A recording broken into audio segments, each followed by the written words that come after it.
안녕하세요. 소매여자 고등학교 교사 김진석입니다. 지난번 국립대학 관련된 강의로 한번 인사드렸었는데요.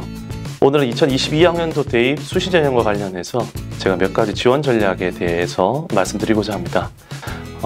긴 말씀 드리지 않고 바로 시작하도록 하겠습니다.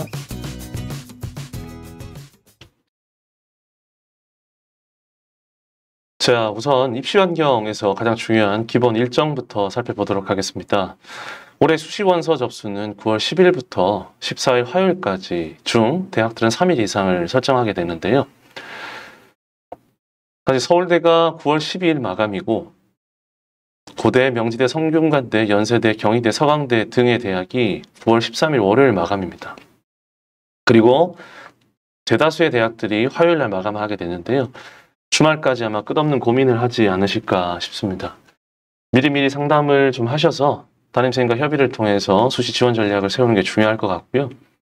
여기 밑에 있는 합격자 발표라든지 등록 이런 것들 보시면 되겠고, 그 다음에 여기 미등록 충원 합격 통보라는 게 보이실 거예요. 미등록 충원 합격 통보는 이제 말 그대로 추가 합격이라고 하는 거죠. 작년과 다르게 7일 동안 이루어지는데요. 최근 대학들이 수시에서 학생들을 더 많이 선발하려는 경향이 있습니다. 혹시라도 정시까지 돌렸다가 정시에서 학생들을 다 선발하지 못할 경우에 대학들은 그 충원을 다 하지 못하는 경우가 생길 수 있기 때문에 수시에서 최대한 학생들을 뽑으려고 하는 경향이 있습니다. 올해 또 5일에서 7일로 이 합격 통보 기간이 늘어났기 때문에 더더욱 학생들을 충원을 더 많이 할 수 있지 않을까 싶습니다. 그래서 끝까지 수시 전형이 전부 다 끝날 때까지 희망을 놓지 마시고 꼭 휴대전화는 손에 쥐고 있으시기 바랍니다. 정시 모집도 간단히만 말씀드릴게요. 여기 보시면 일정들이 이렇게 있고요. 결국은 마지막까지 합격자 등록 있고요. 충원 통보가 거의 2월 말까지 이렇게 있습니다. 사실 제가 이 기본 일정을 보여드린 이유는 이것보다는 그 다음 페이지를 설명드리기 위함인데요. 2022학년도 추가 모집 기본 일정을 보시면 여기에서도 추가 모집입니다. 2월 마지막 주에 해당되는 2월 22일부터 2월 28일까지 원서 접수가 이루어지고 그리고 또 바로 또 등록까지 진행이 됩니다. 근데 이 추가 모집이라는 게 뭐냐면요. 정시에 합격하지 못한 경우 그리고 또 정시에 합격했으나 포기한 경우에는 지원이 가능합니다. 근데 이 수가 어느 정도 되느냐. 2020학년도 대입, 즉 지금 현재 대학교 2학년 학생들입니다. 이 학생들 같은 경우 추가 모집 현황을 보시면 물론 지방일수록 그 추가 모집 인원이 많습니다. 그런데 여기 오른쪽에 보시면 여러분들이 익히 알고 있는 대학들 역시 선발을 꽤 한다는 걸 알 수가 있죠. 2021학년도 역시 마찬가지입니다. 지금 현재 대학교 1학년 학생들인데요. 홍대 47명, 한성대 44명 이런 식으로 꽤 많은 숫자들이 있습니다. 근데 이게 어느 정도 수치냐? 실제로 2020학년도 대입에서는 추가 모집이 10,000명이 조금 안 됐는데요. 2021학년도 대입에서는 무려 24,000여 명에 가까운 숫자가 이렇게 추가 모집으로 선발되었습니다. 그렇기 때문에 여러분들이 수시뿐만 아니라 정시가 끝나고 나서도 2월 말까지 혹시라도 기회가 있다는 사실을 알고 계신 상태에서 대입을 진행하시면 좋겠습니다. 작년 실제로 2021학년도에서 추가 모집 현황에 대한 표로 2020학년도와 그다음에 2021학년도 등록률에 대한 부분들을 간단히 보여드리는데요. 지역별로 살펴보시는 것처럼 어떻습니까? 실제로 2021학년도 등록률이 굉장히 많이 떨어졌음을 알 수 있죠. 예를 들어서 강원도 같은 경우는 무려 90%, 100명을 선발하면 10명을 못 뽑았다는 얘기입니다. 평균적으로. 그리고 전남북도 역시 그렇죠. 그나마 아직까지 서울 굉장히 선방하고 있죠. 그렇죠. 그 다음에 경기 역시 그렇습니다. 근데 과연 이게 얼마나 지속될까는 알 수 없습니다. 사실 학생 수가 많이 줄고 있고 올해 약간 증가하긴 하지만 그 흐름 자체는 계속 지속될 것 같아서 2021학년도의 등록률을 생각해 본다면 올해 역시 비슷한 수준이 아닐까 생각됩니다. 그렇기 때문에 더더욱 학생들이 끝까지 공부를 하는 게 중요하지 않을까 생각됩니다. 자, 본격적으로 수시 전형 설명드리도록 하겠습니다. 2020학년도 대입까지 수시의 비율은 계속 증가했었습니다. 그러다가 올해 고3 학생에 해당되는 2022학년도 대입까지는 약간씩 감소했죠. 그럼에도 불구하고 여전히 이 수시 비율은 4분의 3 이상으로 가장 큰 비율을 차지하고 있습니다. 적지 않은 비율입니다. 그런데 이 수시와 정시에서 비율에 있어서 얼마나 큰 변화가 있는지를 한번 살펴볼 필요가 있는데요. 여기는 이 수치들보다는 이 증감에만 초점을 맞추시면 좋을 것 같습니다. 실제로 학생부 종합과 교과 그리고 수능 위주 전형이 핵심 전형이라 볼 수 있는데 2021학년도 대입에 비하면 종합 전형에서 무려 6,500여 명, 꽤 많은 숫자가 줄었습니다. 그리고 이 숫자가 교과 전형과 그리고 수능 위주 전형으로 같다라고 생각하시면 되겠죠. 그래서 올해는 종합 전형이 좀 줄었고 그 다음에 교과가 늘고 수능이 좀 늘었다라고 생각하시면 됩니다. 이건 근데 전체적인 수치고요. 우리 아이가 또는 여러분들이 지원해야 될 대학의 전형별로 어떤 변화가 있는지를 살피는 것이 훨씬 더 중요하겠죠. 이 전반적인 흐름만 간단히 말씀드리고 넘어가겠습니다. 지난번 지방고점 국립대 강의를 들으신 분이라면 조금 익숙하실 텐데요. 한 번만 더 말씀드리도록 하겠습니다. 전국 규모로 살폈을 때 교과와 종합 논술 실기 정시의 비율이 이렇게 되어 있습니다. 그런데 이 스카이라 할 수 있는 이 세 개 대학을 살펴보시면 이런 비율을 살필 수가 있거든요. 어떻습니까? 종합전형 비율이 압도적으로 크고요. 그 다음에 정시전형 비율이 굉장히 크죠. 그래서 스카이를 가기 위해서는 당연히 종합전형을 열심히 해야 되고요. 이 종합전형 역시 교과전형이 기본이기 때문에 교과와 종합전형이 절반 이상의 비율을 차지한다라고 생각하시면 되겠습니다. 그리고 정시전형 역시 굉장히 높은 비율을 가지고 있고요. 7개 대학입니다. 역시 비슷하죠. 다만 약간의 수치 변화가 있긴 하지만 논술이 약간 증가하고요. 교과 종합 정시에서도 약간의 변화가 있지만 그 경향성 자체에 있어서는 역시나 교과 종합이 핵심이고 정시가 중요하다는 사실에는 변함이 없습니다. 15개 대학도 역시 마찬가지죠. 종합이 약간 줄긴 했지만 정시가 좀 늘었습니다. 논술도 좀 늘고요. 그럼에도 불구하고 여전히 교과 종합과 정시가 큰 비중을 차지하고 있음을 알 수 있습니다. 자, 그럼 이제 수도권으로 좀 넓혀볼게요. 좀 변화가 좀 크게 드러나죠. 아무래도 전국 규모로 가까워지고 있다고 생각하시면 되겠습니다. 수도권 15개 대학은 상대적으로 종합 전형과 정시 전형의 비율이 높다면 그 15개 대학으로부터 멀어질수록 교과 전형이 늘어난다는 걸 확인할 수가 있고요. 이 75개 수도권에 있는 75개 대학에서 점점 멀어질수록 전국으로 확대될수록 역시 교과 전형이 증가한다 이렇게 생각하시면 되겠습니다. 그래서 어떤 일이 생기느냐? 저는 이걸 교과 전형의 역설이라는 표현을 씁니다. 교과 성적이 안 좋을수록 교과 전형의 비율이 높은 대학에 진학할 확률이 높다. 그렇죠. 실제로 지방으로 가면 갈수록 교과 전형 비율이 높아지는데요. 실제로 지방 대학을 지원한 학생들은 교과 성적이 안 좋은 경우가 많습니다. 실기 전형 역시 마찬가지로 저는 설명드립니다. 실기학원만 열심히 다녀서 나는 실기를 통해서 대학을 갈 수 있다라고 얘기를 하는 학생들이 많습니다. 근데 그건 굉장히 허상이에요. 수능 성적이 안 나오면 실기가 없는 대학에 진학할 확률이 높아집니다. 무슨 얘기일까요? 수능 성적이 안 나오면 아무리 자기가 원하는 선호대학을 지원해도 의미가 별로 없습니다. 실기를 전국 1등을 한다 하더라도 수능 성적이 안 되면 서울대 체교를 못 가는 거죠. 고대 체교를 못 가는 겁니다. 그거와 같은 원리로 생각하시면 되고요. 수능 성적이 지원 가능 대학을 설정하고 그다음에 실기가 합부를 결정한다. 이렇게 이해하셔도 크게 문제는 없을 것 같습니다. 그래서 실기가 없는 대학에 진학할 확률이 높아지는 그런 우를 범하지 않았으면 좋겠어요. 실기만 하는 게 아니라 성적이 훨씬 더 중요하다는 사실을 꼭 기억하셨으면 좋겠고 혹시라도 정시에 대해서 자기가 지원할 대학이 어느 정도 정해져 있다면 수시를 통해서 지원을 해서 꼭 그 대학 분위기라든지 그런 상황들을 살펴서 연습하는 것도 필요하지 않나 생각됩니다. 거천국립대인데요. 거천국립대 역시 교과전형이 굉장히 높습니다. 그리고 종합전형과 정시 비율이 높은데요.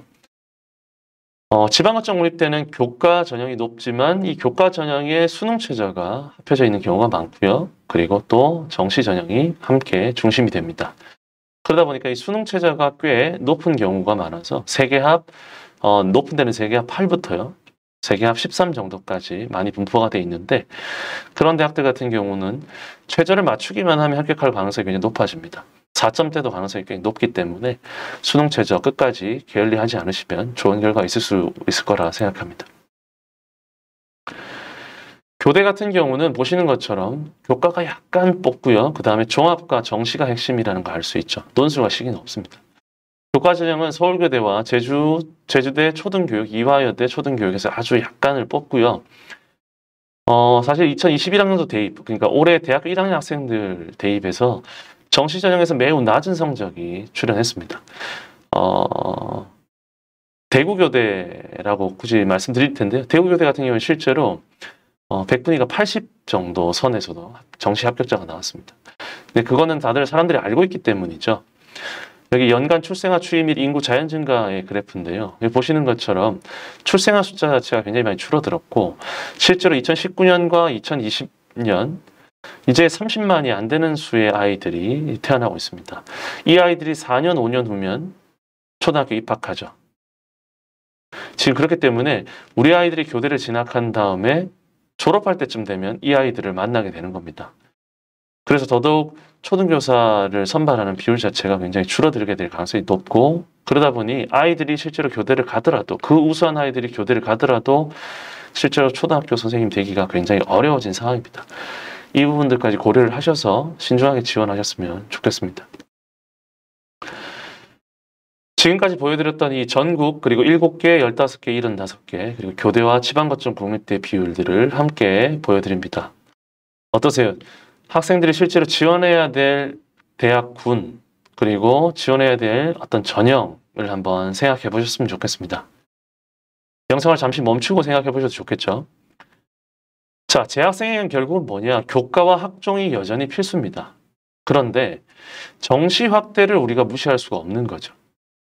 여기 다시 표를 보여드리면 전국 규모로 봤을 때는 정시가 25% 수준이지만 7개 대학, 15개 대학, 75개 대학 어떻습니까? 그리고 교대와 지방거점 국립대까지 전부 다 정시 비율이 35% 이상이고요. 실제로 여기 7개 대학과 15개 대학 같은 경우는 수시에서 다 선발하지 못한 학생들을 수시를 정시에 2월한다고 합니다. 수시 2월 인원이라고 하는데요. 정시로 2월된 인원까지 합치면 당연히 다 40% 이상이 될 겁니다. 그렇다면 올해 정시가 굉장히 높은 비율을 차지한다라고 생각할 수 있는데요. 이것이 가지고 있는 어떤 나름의 어떤 변수 또는 허상이 사실 있습니다. 정시 재수생 합격 비율을 보면 우리가 그것을 생각할 수가 있는데요. 2019년 대입과 2020년 대입, 2021년 대입은 아직 정확한 자료를 찾을 수 없어서 19년과 2020년을 가져왔습니다. 그런데 2019년과 2020년 대입 자료만 보더라도 우리는 그 개연성을 충분히 짐작할 수 있습니다. 2019년에 재수생들이 차지한 비율을 한번 보시죠. 밑에 아래에 보시면 이 대학들이 소위 학생들이 선호하는 대학들이라는 걸 알 수 있습니다. 이 대학들에서 재수생들의 비율이 대부분이 60% 이상을 차지하고 있습니다. 그리고 그 경향은 더 심화됐죠. 2019년에서 2020년으로 가면서 하나도 줄어들지 않았습니다. 서울여대를 제외하면요. 그러니까 이걸 보시면 재수생들은 정말로 60%가 아니라 65%, 70%까지 정시에서 차지하는구나라는 걸 생각할 수 있죠. 그렇다면 우리 재학생들에게 남은 비율은 어떨까요? 기껏해야 30%, 35%인 겁니다. 그래서 수능은 재수생에게 더욱 유리합니다. 왜 그러냐? 당연한 거죠. 한 해 더 했으니까요. 실제로 이 2020년 수능과 2021학년도 수능에 보시면 이 수능을 접수한 숫자고요. 응시한 숫자입니다. 그때 재수생은 2021학년도 즉 작년 수능에서 올해 대학교 1학년 학생들이죠. 재수생들이 N수생들이 수능을 접수했었을 때 비율은 27% 그리고 실제로 수능을 응시한 비율은 30%입니다. 그럼 재수생이 실제로 차지하는 비율이 30% 정도라고 보고 그 30% 학생들이 이 주요 대학의 정시에서 60% 이상을 차지하고 있다라고 생각하시면 되겠죠. 그래서 결국은 재학생은 교과와 종합을 중심으로 수시 전형을 준비하는 것이 너무 당연하고요. 수능이 확대됐다더라라는 거에 현혹되셔서 수능을 준비한다라는 거는 불가능하다기보다는 굉장히 빡빡하다. 저는 그렇게 생각합니다. 그래서 수능을 어떤 식으로 접근해야 되느냐. 3과목, 4과목 내가 잘 못하는 걸 모두 다 늘어놓고 수능 때까지 계속 공부를 하는 게 아니라 가능하면 한두 과목 또는 한 3과목까지 공부 잘하는 학생들은 최저를 중심으로 해서 수능을 준비한다면 수시에서 굉장히 좋은 성과를 얻을 수 있습니다. 이 부분은 굉장히 중요한 이야기입니다. 아직 수능까지도 시간이 넉 달이 남아 있습니다. 그렇기 때문에 학생들이 이 방학 기간을 잘 보내고 또 수시 원서 접수 이후에도 계속 수능 최저와 관련해서 수능을 준비할 수 있다면 학생들이 수시에서 좋은 성과를 거두기가 더 좋아집니다. 뒷부분에서 제가 전형을 설명하면서 조금 더 자세히 말씀드리도록 하겠습니다. 그래서 제가 볼 때는 이 한두 과목이라도 최저와 관련해서 준비를 해온 학생들이라면 굉장히 좋은 기회가 될 수 있다라는 거 말씀드리고 싶습니다. 이제 약대 통합 6년제 시행 첫 해죠. 보시는 것처럼 학생들이 약대를 지원할 수 있는 기회가 생겼습니다. 무려 1,500명이 넘는 숫자를 선발하는데 이 숫자는 서울대 자연계열 전체 인원보다 많은 숫자입니다. 과거에는 이 약학대학원을 희망하는 학생들 때문에 화학이나 생명 쪽에 대한 선호 현상이 계속 지속됐었는데요. 올해 역시 그 현상 자체가 지속되지 않지는 않을 것 같습니다. 분명히 지속될 가능성이 있습니다. 그런데 이 선호가 과거에 비하면 조금은 줄어들지 않을까. 특히나 상위권 학생들 같은 경우는 약대를 지원할 가능성이 좀 높아졌기 때문에 의대를 희망하는 학생과 약대를 희망하는 학생들이 대거 상위권 대학에서 빠져나가고 나면 오히려 이 화학과 생명 쪽은 과거에 비하면 조금은 주춤하지 않을까라고 추측할 수 있고요. 아이들이나 또 부모님께 이렇게 여쭤볼 수 있습니다. 야, 너 A 대학 갈래? 약대 갈래? B 대학 갈래? 약대 갈래?라고 이렇게 만약에 물어본다면 아이들 어느 대학 정도에서 양보할까요? 제가 볼 때는 아마 스카이 이상이지 않을까 생각됩니다. 그래서 약대를 희망하는 학생들이라면 적어도 스카이선 이상에서 성적이라든지 성취도를 가지고 있어야 지원할 수 있지 않을까 생각해 봅니다. 선발하는 대학과 인원들 이렇게 표시해뒀고요. 서울, 경기, 인천과 그리고 또 세종이라든지 제주 색깔을 좀 달리 했습니다. 이것들 보시면 될 것 같고요. 가까운 지역에 대학들이 있죠. 그리고 여대가 있고요. 동국대 일산 같은 경우는 사실 김포에서 굉장히 가깝습니다. 일산대교만 건너가도 뭐 한 30분 이내에 다 갈 수 있고요. 숙대를 포함해서 덕성, 동덕, 이화여대에서 굉장히 많은 수를 선발하기 때문에 여학생들은 조금 더 유리하지 않을까 생각됩니다. 약대 통합 6년제 시행 첫 해에 실제 아까 보셨던 것과 비슷한 패턴으로 이 표를 보여드리면 전국 규모로 봤을 때는 정시 다음에 교과와 종합 순입니다. 그런데 이 수도권으로 놓고 보면은 이 종합과 교과 순이죠. 그러니까 수도권 학생들을 뽑을 때는 주로 종합을 좀 더 선호한다. 전국 규모로 넓어질수록 교과 전형이 늘어나는구나. 이렇게 생각하시면 되겠고 정시라는 이런 상수가 있지만 역시나 교과 종합이 핵심이라는 거 학생들 입장에서는 이걸 기억하시면 되겠습니다. 물론 수능 최저가 있습니다. 자, 수능 시험 변화 간단히만 말씀드릴게요. 국어, 수학이 선택으로 바뀌었고요. 공통 플러스 선택이 됐고 탐구 영역은 사탐, 과탐이라 불리던 구분되는 게 아니라 그 모든 17개 중에 2개를 선택할 수 있습니다. 그런데 여러분들 다 알고 계시겠지만 사탐과 과탐으로 나눠서 학생들이 선택을 하지 이걸 섞어서 선택하거나 또는 교차 지원하듯이 선택하는 경우는 굉장히 드뭅니다. 크게 달라지지 않았다고 보시면 되겠고요. 영어 시험 같은 경우는 실제로 수능 성적만 이렇게 놓고 봤었을 때 2021학년도 수능, 즉 작년 수능에서 비율 자체가 어떻습니까? 4등급까지 67%가 나왔죠. 굉장히 높은 수치입니다. 과거에는 이게 이제 6등급에 해당하는 수치죠. 그렇기 때문에 학생들이 이제 절대평가이기 때문에 친구들과 경쟁할 필요 없이 자기 자신만 열심히 공부를 하고 친구들과 도움을 받아서 서로 주고받으면서 공부를 하면 나름의 좋은 성취를 얻을 수 있을 거라 보고요. 굳이 말씀드리자면 넓게 공부하지 마시고 4등급이든 3등급이든 2등급이든 자기가 부족한 한두 문제를 더 맞추기 위해서 노력하시면 앞으로 남은 시간 동안 더 좋은 성과를 거둘 수 있지 않을까 싶습니다. 그런데 문제는 올해도 이렇게 약간은 좀 상위권 학생들이 비중이 높아지는 이런 추세가 이어질지는 이렇게 장담하기 어렵다는 거죠. 그래서 제 개인적으로는 학생들에게 좀 유리했으면 하는 마음에 9월 모평이 사실 좀 어려웠으면 좋겠어요. 그러면은 많은 곳에서 성토가 나오겠죠. 그러다 보면 수능은 조금 더 쉬워지지 않을까 그렇게 생각해 봅니다. 한국사 같은 경우는 조금 더 쉽습니다. 역시 절대평가인데요. 2021학년도 수능에 있어서 3등급까지가 무려 비율이 69%가 나왔고 5등급까지 90%가 나왔습니다. 사실 한국사 같은 경우는 5등급이 안 나오면 정말로 아무것도 안 한 거라 좀 혼내줘야 된다고 저는 생각합니다. 5등급 이상 누구나 받을 수 있고요. 대부분의 대학들이 한국사를 최저를 걸더라도 3등급 이상 또는 4등급 이상 최저를 걸고 있기 때문에 그게 어렵지 않습니다. 한국사 시험지가 올해 따로 이제 나오게 되는데요. 작년과 다른 내용입니다.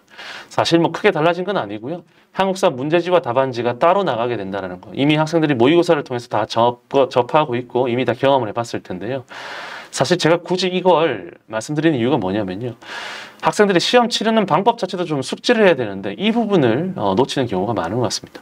그래서 어이없는 실수로 부정행위자가 되는 경우가 있는데요. 탐구 영역에 있어서도 제1 선택 과목과 제2 선택 과목을 거꾸로 순서를 바꿔서 푼다든지 또는 1 선택 과목만 올려야 되는데 2 선택 과목도 같이 시험지를 올려서 푼다든지 이런 어이없는 실수를 통해서 부정행위자가 되지 않도록 꼭 주의하시면 좋겠습니다. 자, 수능시험 변화에서 선택 과목이 있는 국어와 수학 영역에서 조금만 말씀드리고 넘어가겠습니다. 아직까지도 국어하고 수학에 있어서 선택 과목에 대해서 고민하는 친구들이 있는지 잘 모르겠습니다. 별로 없을 것 같긴 한데요. 우선 국어 같은 경우에 독서와 문학 영역에서 30문제에서 34문제로 확대가 됐고요. 화작과 언매에서 무엇을 선택할까 고민을 많이 하는데 실제로 시간 측면에서 보자면 화작이 조금 더 걸릴 가능성이 큽니다.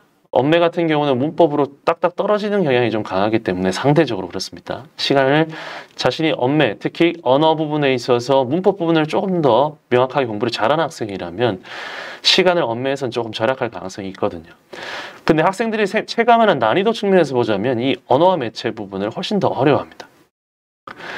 그러다 보니까 언어와 매체를 선택한 학생들이 상대적으로 성적이 좀 좋거나 학업 역량이 좀 뛰어난 학생들이 좀 많은 편이라 특히 자연계열에서도 상위권 학생들이 언매를 많이 선택하죠. 그러다 보니 이 계산 방식에 의해서 표준점수에서는 언어와 매체가 조금 더 동점자를 놓고 봤었을 때는 조금 더 유리한 측면이 있습니다. 수학 같은 경우는요. 20문제는 동일하고요. 난이도는 예전에 과거의 수학 나형에 비해서는 수 1, 2에 해당되는 이 공통 과목이 조금 더 어렵다라고 말씀하시더라고요. 그리고 확통은 경우의 수에서 좀 어려운 문제가 나올 가능성이 크고 자연계열 학생들 입장에서 보자면 미적과 기하를 고민할 텐데 분량 측면에서 보면 학습 분량에서 보면 좀 비슷하긴 합니다. 그런데 올해 재수생들 같은 경우는 기하를 배운 학생들이 아니기 때문에 대부분이 미적을 선택할 가능성이 크겠죠. 그렇게 보시면 되겠고 사실 뭐가 더 유리하다 불리하다 이런 얘기들이 언론에 막 나오는데요. 사실 그런 것들은 괜히 불안감을 조장하는 얘기고 사실 그렇지 않습니다. 이건 어려운 선택 과목을 선택한 학생이 유리할 수 있게 하는 체제이기 때문에 누가 더 유리하다 불리하다라기보다는 그냥 언매를 선택한 학생 그리고 미적 기하를 선택한 학생들의 학업 성취도가 더 높다라고 보는 게 더 합당한 해석이라고 보고요. 올해 육모나 구모나 그리고 수능을 봐야 판단하기 가능할 텐데요. 사실 여러분들 입장에서는 어떤 것에 유불리를 생각할 필요 없습니다. 어차피 선택 과목은 정해져 있거든요. 특히 자연계열 학생들 같은 경우는 미적 또는 기하에다가 플러스 과탐이라는 게 이게 상수입니다. 기본적으로 정해져 있기 때문에 고민할 필요도 없고요. 나머지 인문계열 학생들 같은 경우는 사탐을 선택하고 그리고 확통을 선택하면은 자연스럽게 대입에 있어서 대응할 수 있습니다. 괜히 무엇이 유리하냐 불리하냐 따질 시간에 그냥 자기가 선택 과목을 열심히 공부하는 게 훨씬 더 유리하다 이렇게 말씀드리고 싶습니다. 실제로 이 자연계열 같은 경우에 수학 같은 경우 미적 기하 중 택일인 과목이 보시다시피 주요 대학들이라 볼 수 있겠고요. 탐구 역시도 마찬가지입니다. 이렇게 선택 과목을 부여한 이유가 뭐냐? 우리 대학을 정시로 지원하려면 그리고 수시에서 수능 최저를 충족할 때에는 이렇게 과목을 선택해야 합니다라고 정해뒀고요. 실제로 김포 지역 학생들이 이 수도권의 대학에 지원하려면 이 조건들을 거의 다 지키셔야 될 것 같습니다. 탐구 영역에 같은 경우에 탐구 영역도 역시 선택 과목을 뭘 해야 될지 아직 고민하는 친구들이 있는데요. 사실 거의 다 정해졌을 것 같습니다. 그런데 이런 질문들을 해요. 어떤 과목이 더 유리할까요? 아직 정하지 못했는데 답은 간단합니다. 알 수 없습니다. 근데 어떤 과목이 유리하냐? 내가 열심히 하는 과목이 제일 유리하다. 이렇게 말씀드리고요. 상위권 학생들 같은 경우는 1등급을 목표로 하는 학생들이 꽤 있습니다. 근데 저는 이렇게 얘기합니다. 50점을 목표로 공부를 했으면 좋겠습니다. 1등급을 목표로 하는 것과 50점을 목표로 공부하는 것은 분명히 다릅니다. 이 설명을 들은 상위권 학생들은 이게 무슨 의미인지 충분히 이해할 거라 저는 생각하고요. 설마 아직도 선택하지 못한 학생이 있다. 저는 그럴 때 다수가 선택한 과목들을 선택해도 괜찮지 않을까 생각됩니다. 혹시라도 그래도 잘 모르겠다라고 하면 고3 때 선택한 과목들을 선택하면 조금 도움이 될 거라 생각되고요. 이제 제2외국어 한문에 있어서도 선택하는 학생들이 올해도 간혹 있을 것 같은데요. 작년까지만 해도 꽤 많은 학생들이 있었습니다. 그리고 그 많은 학생들 중에 아랍어를 이렇게 많이 선택했죠.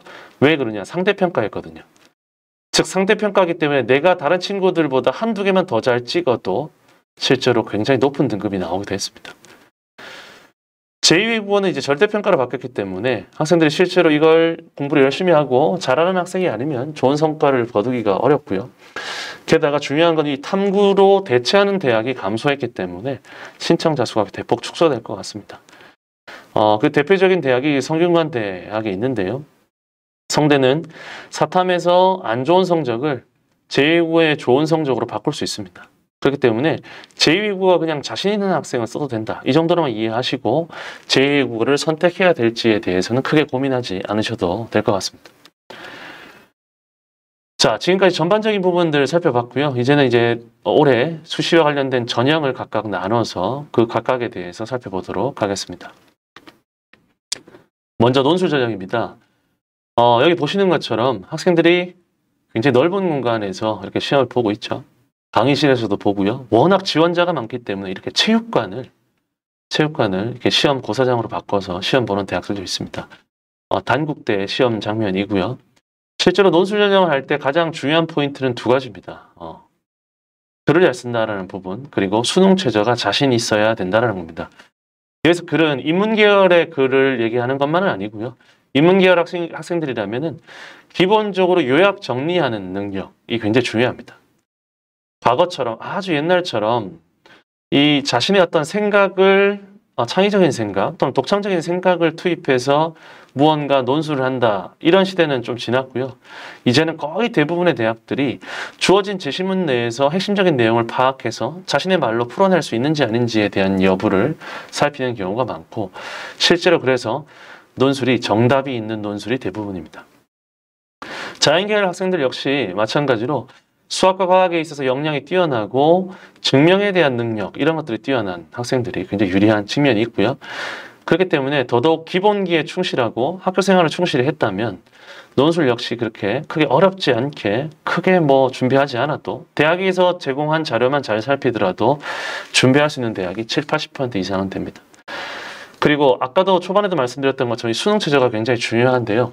논술에 있어서도 수능 최저를 잘 맞출 수 있으면 굉장히 좋은 성과를 거둘 수 있습니다.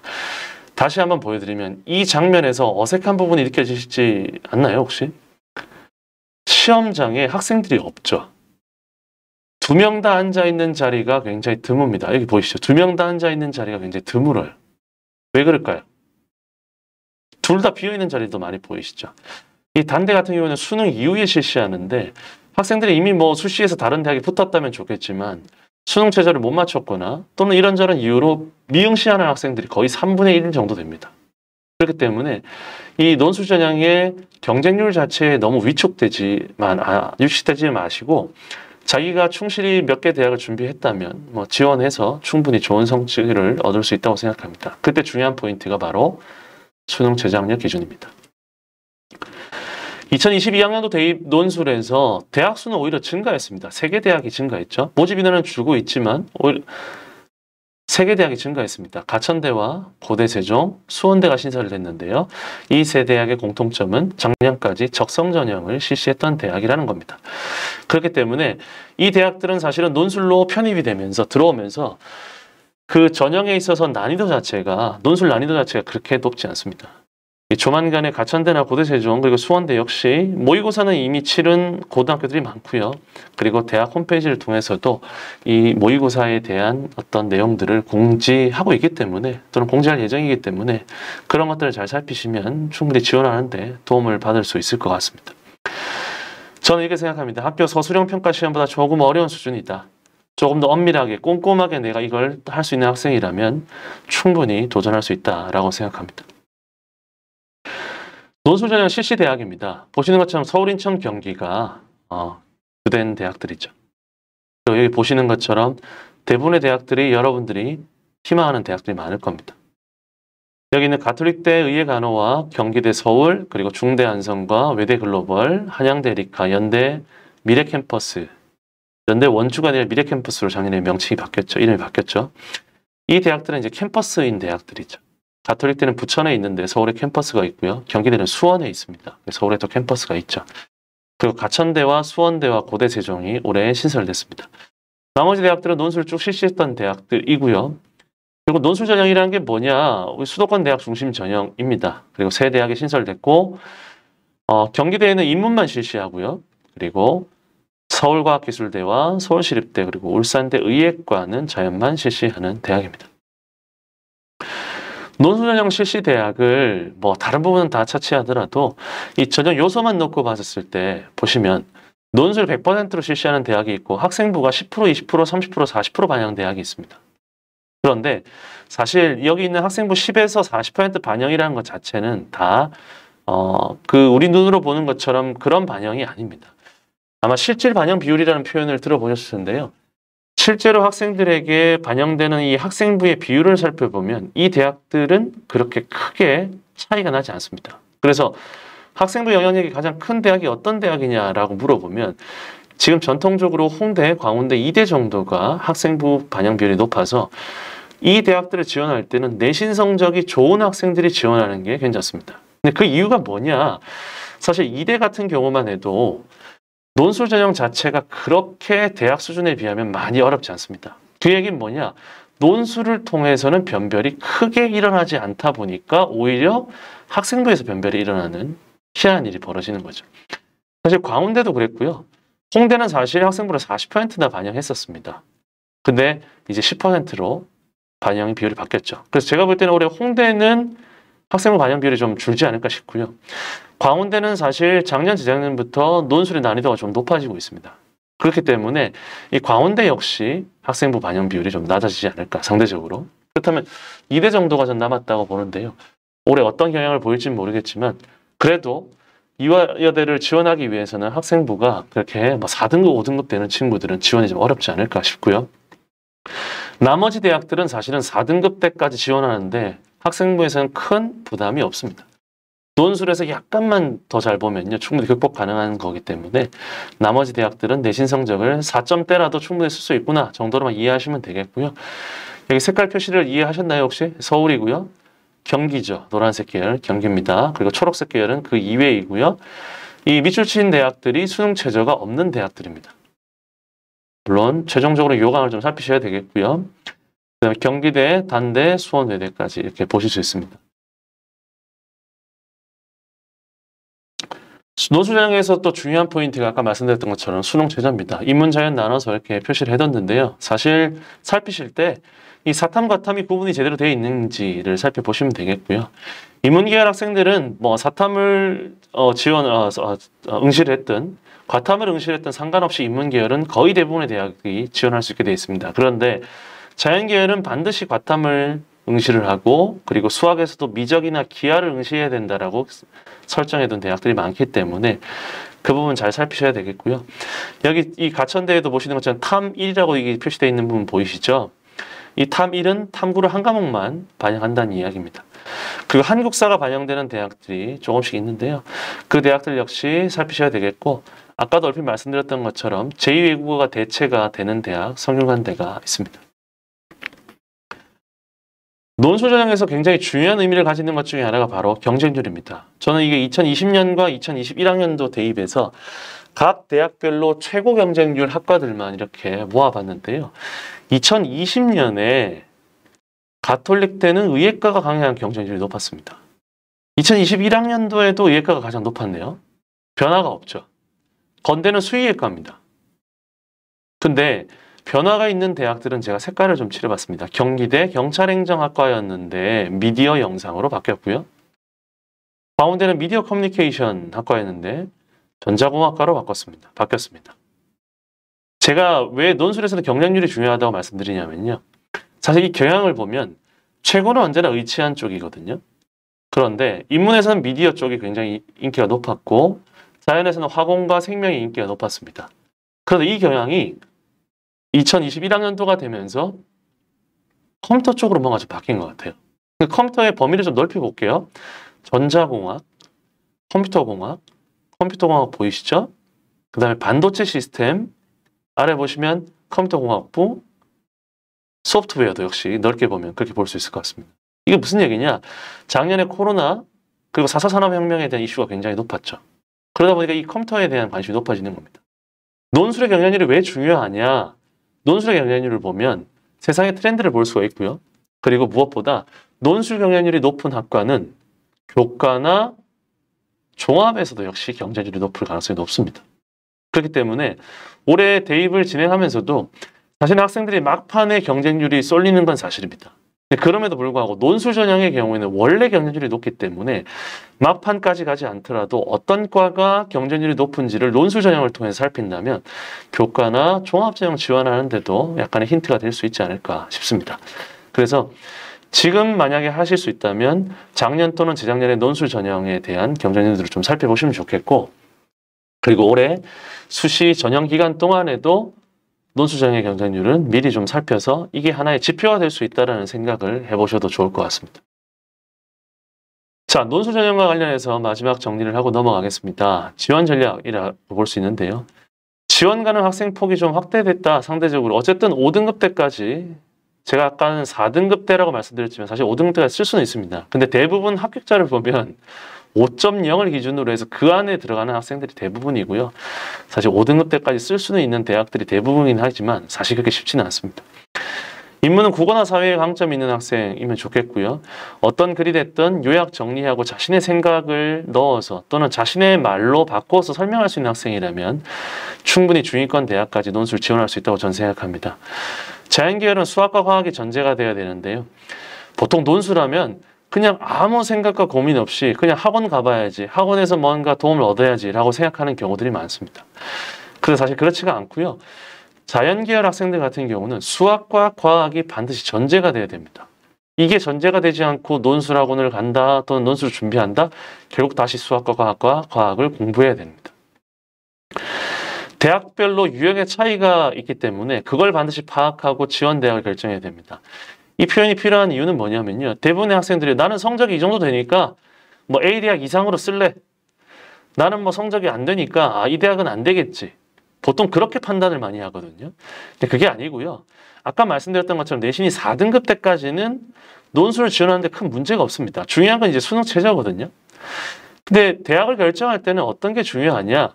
이런 대학별로 선행학습 역량평가 보고서라는 걸 전부 다 발간합니다. 입학처 홈페이지 가면 다 있어요. 그럼 이 선행학습 역량평가 보고서에 보면 논술고사가 어떻게 출제됐고 그 다음에 그 출제 근거는 무엇이고 평가 기준은 어떻고 심지어 모범 답안에 대한 채점까지도 나오는 대학들도 있습니다. 그런 것들을 간단히 살피고 내가 A 대학을 지원할 수 있겠다, B 대학을 지원할 수 있겠다, A 대학은 나랑 유형이 좀 맞는걸? B 대학은 좀 아닌 것 같아. 이런 식으로 결정을 해서 대학을 한 2개 대학 또는 3개 대학 정도까지만 결정하시면 됩니다. 이미 모의고사가 많이 실시가 되고 있고 거의 다 실행이 됐습니다. 그렇기 때문에 이런 기회가 있다면 다시 한번 살피면 좋겠고요. 이 모의고사는 반드시 구해서 보셔야 됩니다. 어떻게 하셔든 간에 대학들이 다 공개를 하고 있으니까 꼭 살피시고요. 이 모의고사를 출제하시는 분들이 실제로 논술을 출제할 가능성이 굉장히 높기 때문에 그렇습니다. 그 경향성을 살필 수 있는 바로미터입니다. 이런 노력들을 통해서 자신에게 맞는 대학을 찾으시면 좋겠고요. 수능 최저는 기본입니다. 아까 그 단국대 체육관에 2자리 다 빈 거 보셨죠?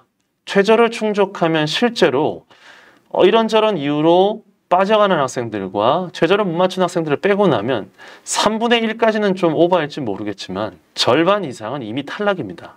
경쟁률에 있어서. 그래서 뭐 30대, 40대 1 경우가 굉장히 많은데요. 30대 1이라면 난 마음속으로 15대 1 이하구나 이렇게 생각하셔도 크게 다르지 않습니다. 물론 그때 나는 수능 최저를 맞출 수 있어야겠죠. 착각하지 말아야 될 게 몇 가지가 있는데요. 어쨌든 아이들 입장에서 보자면 내신보다는 수능이, 수능보다는 논술이 더 어렵습니다. 그리고 논술은 정답이 없다라고 생각하는 경우들이 많은데요. 다시 말씀드립니다. 아까도 말씀드렸던 것처럼 거의 대부분의 대학들이 논술은 정답이 있습니다. 정답이 있습니다.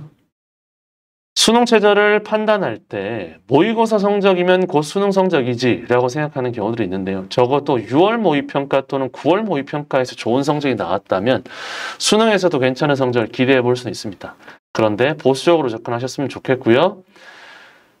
논술로만 승부하는 학생들이 있습니다. 나는 교과도 안 되고 종합도 안 되고 안 돼 라고 생각하는 텐데요. 이 논술 전형 설명 이후에 이제 교과 전형을 또 설명드리겠지만 올해는 교과 전형에서 오히려 상향 지원을 할 수 있는 가능성이 있습니다. 그렇기 때문에 수능 최저에 좀 집중을 하시고 6논술을 하게 되는 순간 학생들이 논술만 월화수목금토일 준비하느라 수능 체제도 못 맞추고 다른 것들을 제대로 하기 힘든 경우들이 있습니다. 그렇다 보면 수능 체제를 못 맞추면 논술이 아무리 잘 써도 지원할 수 있는 대학 또는 합격할 수 있는 대학이 한계가 있거든요. 그래서 개인적으로는 재학생 기준으로 보자면 논술 전형은 최대 3개 대학 정도 선에서 끊는 게 맞지 않나. 그리고 나머지 시간은 수능 체제를 위해서 올인하는 게 맞다고 생각합니다. 자, 여기까지 논술 전형 말씀드렸고요. 이제 교과 전형 이어가도록 하겠습니다. 자, 저는 정말 성실한 학생입니다. 학교 수업을 열심히 듣고 수행평가도 꼼꼼하게 잘하는 모범 학생입니다. 이게 학생부 교과 전형이라 볼 수 있겠죠. 올해 개인적으로 학생부 교과 전형이 굉장히 중요한 키포인트가 될 수 있다고 생각하는데요. 실제로 여기 보시는 것처럼 교과 전형은 대부분의 대학들이 실시합니다. 특히나 과거에는 실시하지 않았던 최상위권 대학들까지도 교과 전형을 실시하게 되었는데요. 그 교과 전형을 볼 때 첫 번째가 이제 교과 성적이 중요한 거고요. 그 다음에 역시나 수능 체제가 굉장히 중요해졌습니다. 근데 이런 교과 성적과 관련해서는 살펴볼 수 있는 아주 좋은 사이트가 있습니다. 전년도 입결이 이미 발표돼 있고 다 탑재가 돼 있는데요. 몇몇 대학을 제외하면 이 어디가.kr 대입정보 포털입니다. 대입정보 포털에 들어가셔서 대입정보센터라는 위에 리본 메뉴가 있거든요. 그리고 대학별 입시정보, 전형평가 기준 결과 공개를 따라가 보시면 그러면 여러분들께서도 원하는 희망하는 대학의 입시 결과를 확인하실 수 있습니다. 그 사이트를 가보면 이렇습니다. 대입정보 포털에서 대입정보센터 그리고 대학별 입시정보 안에 전형평가 기준 및 결과 공개라는 데를 들어가시면 이렇게 대학을 검색하실 수가 있습니다. 제일 위에 있는 대학들 중에 가천대학을 한번 검색을 해봤는데요. 보시는 것처럼 이렇게 가천대학 캠퍼스를 눌러보시면 2022학년도 대학별 전형평가 기준 결과 공개라고 해놓고 공통에 대한 내용, 학생부 종합전형에 대한 내용 보시죠. 전형별 특성, 지원 자격, 전형 요소, 서류평가, 면접평가 그리고 여기 보시는 것처럼 전형 결과까지 다 나옵니다. 교과 전형 역시 전형 결과를 살필 수가 있고요. 교과 전형, 전형 결과, 수능 위주 전형 역시 전형 결과를 살필 수 있습니다. 그렇기 때문에 그 대학의 성적 자체가 궁금하시면 여기 들어가서 보시면 되고요. 다만 이 대학들이 제공하는 성적 자체가 대부분 70% 컷 또는 80% 컷이라는 표현을 쓰거든요. 80% 컷. 자, 70% 컷은 뭐냐? 합격자가 10명일 때 7등의 성적이 70% 컷이라고 생각하시면 됩니다. 그러면 대략적으로 70% 컷이 이 정도니까 커트라인은 좀 더 낮겠지라고 짐작하실 수도 있겠죠. 자, 그렇게 해서 입학 대학들의 교과 성적에 대해서 대략적으로 살펴보시고 선생님들과 상담을 통해서 지원 대학을 결정하시면 되는데요. 올해는 이제 이 2022학년도 대입에서 교과 전형이 중요하다고 말씀드리는 이유는 바로 이 추천 전형 때문입니다.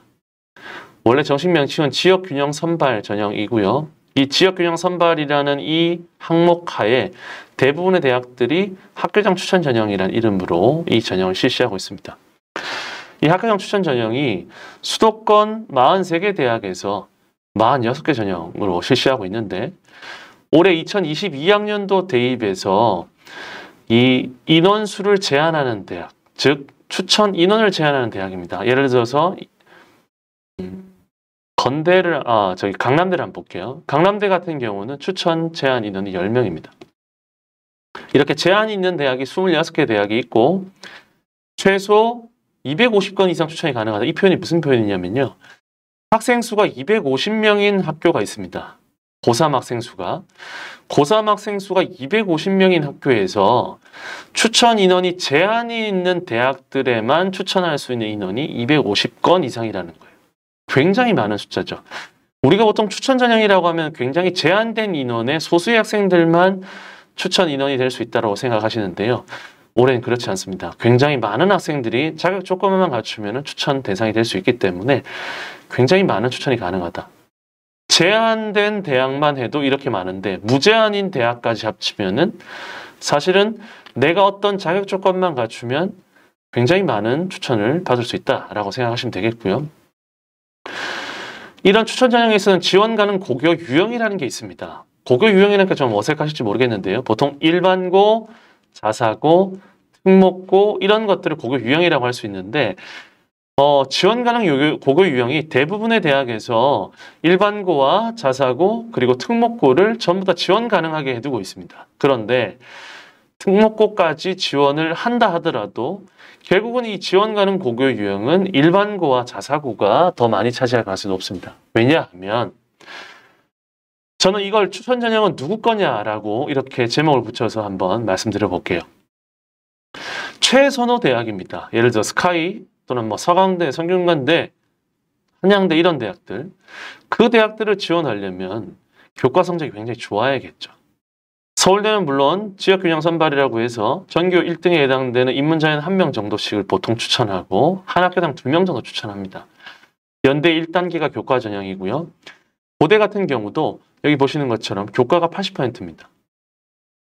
서강대도 교과가 90%죠. 출결봉사는 큰 의미가 없습니다. 그리고 성균관대 같은 경우도 밑에 보시는 것처럼 정성평가가 있긴 하지만 교과 성적이 굉장히 중요하고요. 한양대는 아예 아무것도 없이 교과 100입니다. 즉, 이 최선호 대학에서 가장 중요한 그 포인트가 뭐냐? 교과 성적이거든요.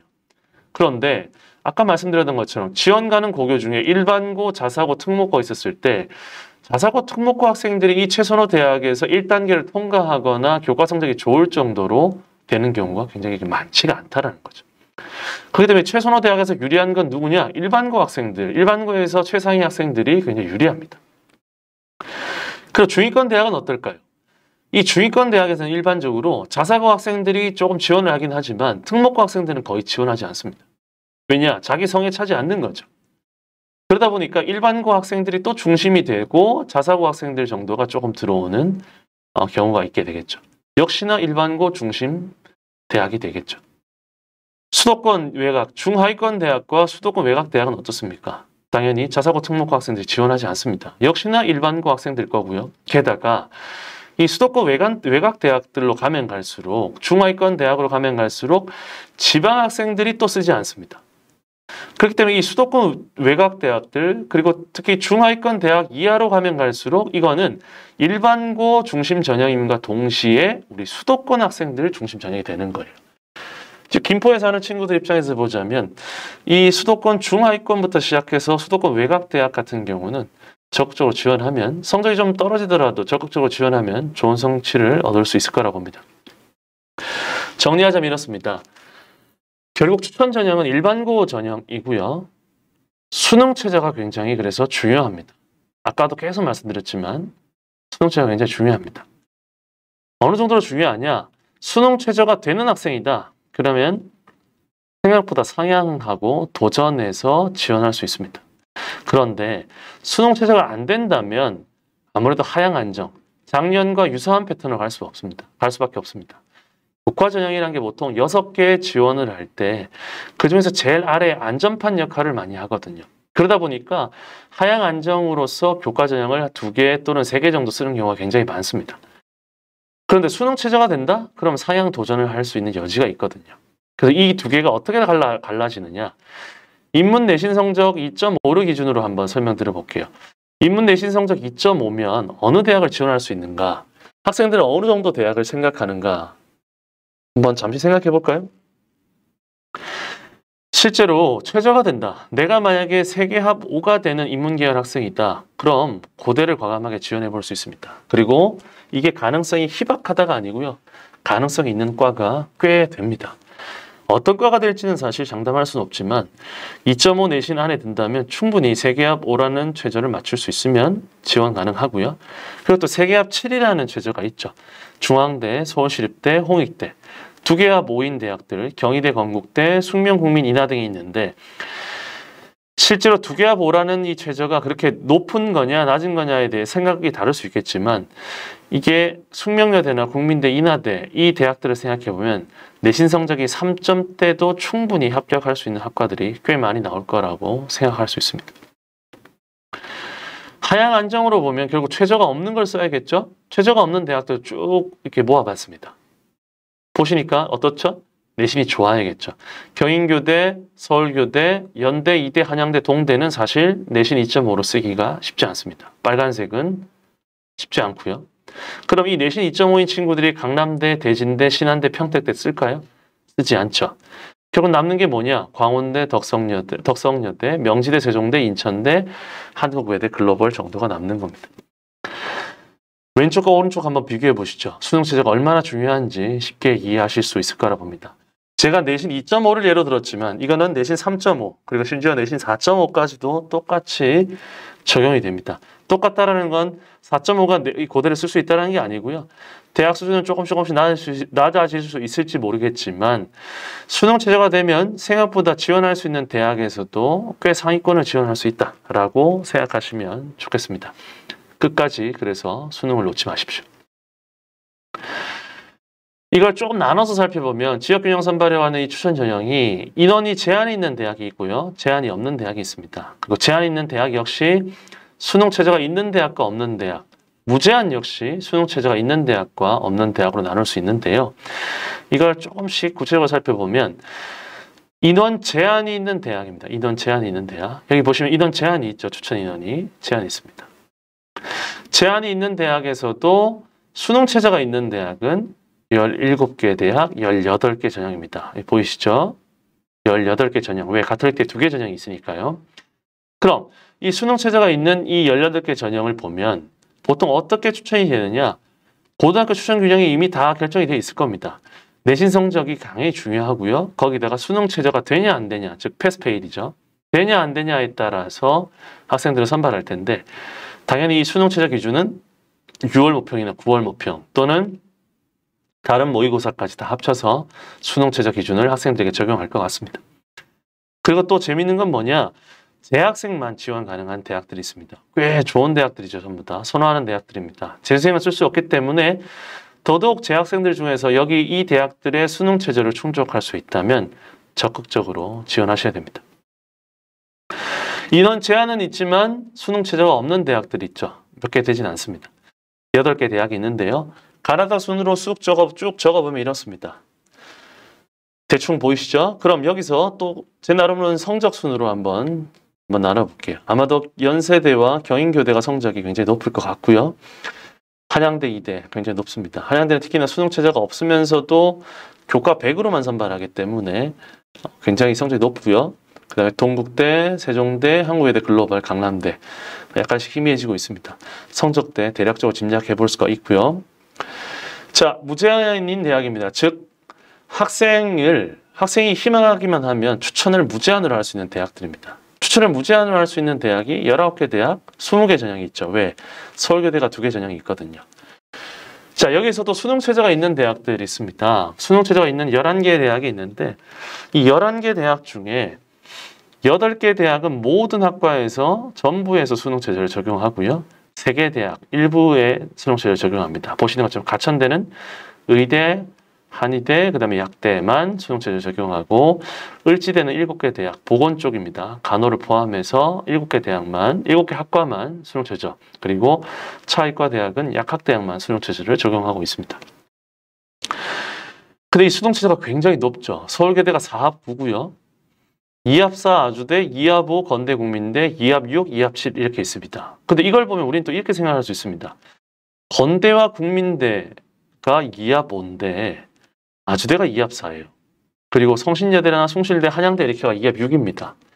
학생들 입장에서 보자면 이 아주대의 성적이 굉장히 낮아질 가능성이 높다는 겁니다. 왜 그러냐?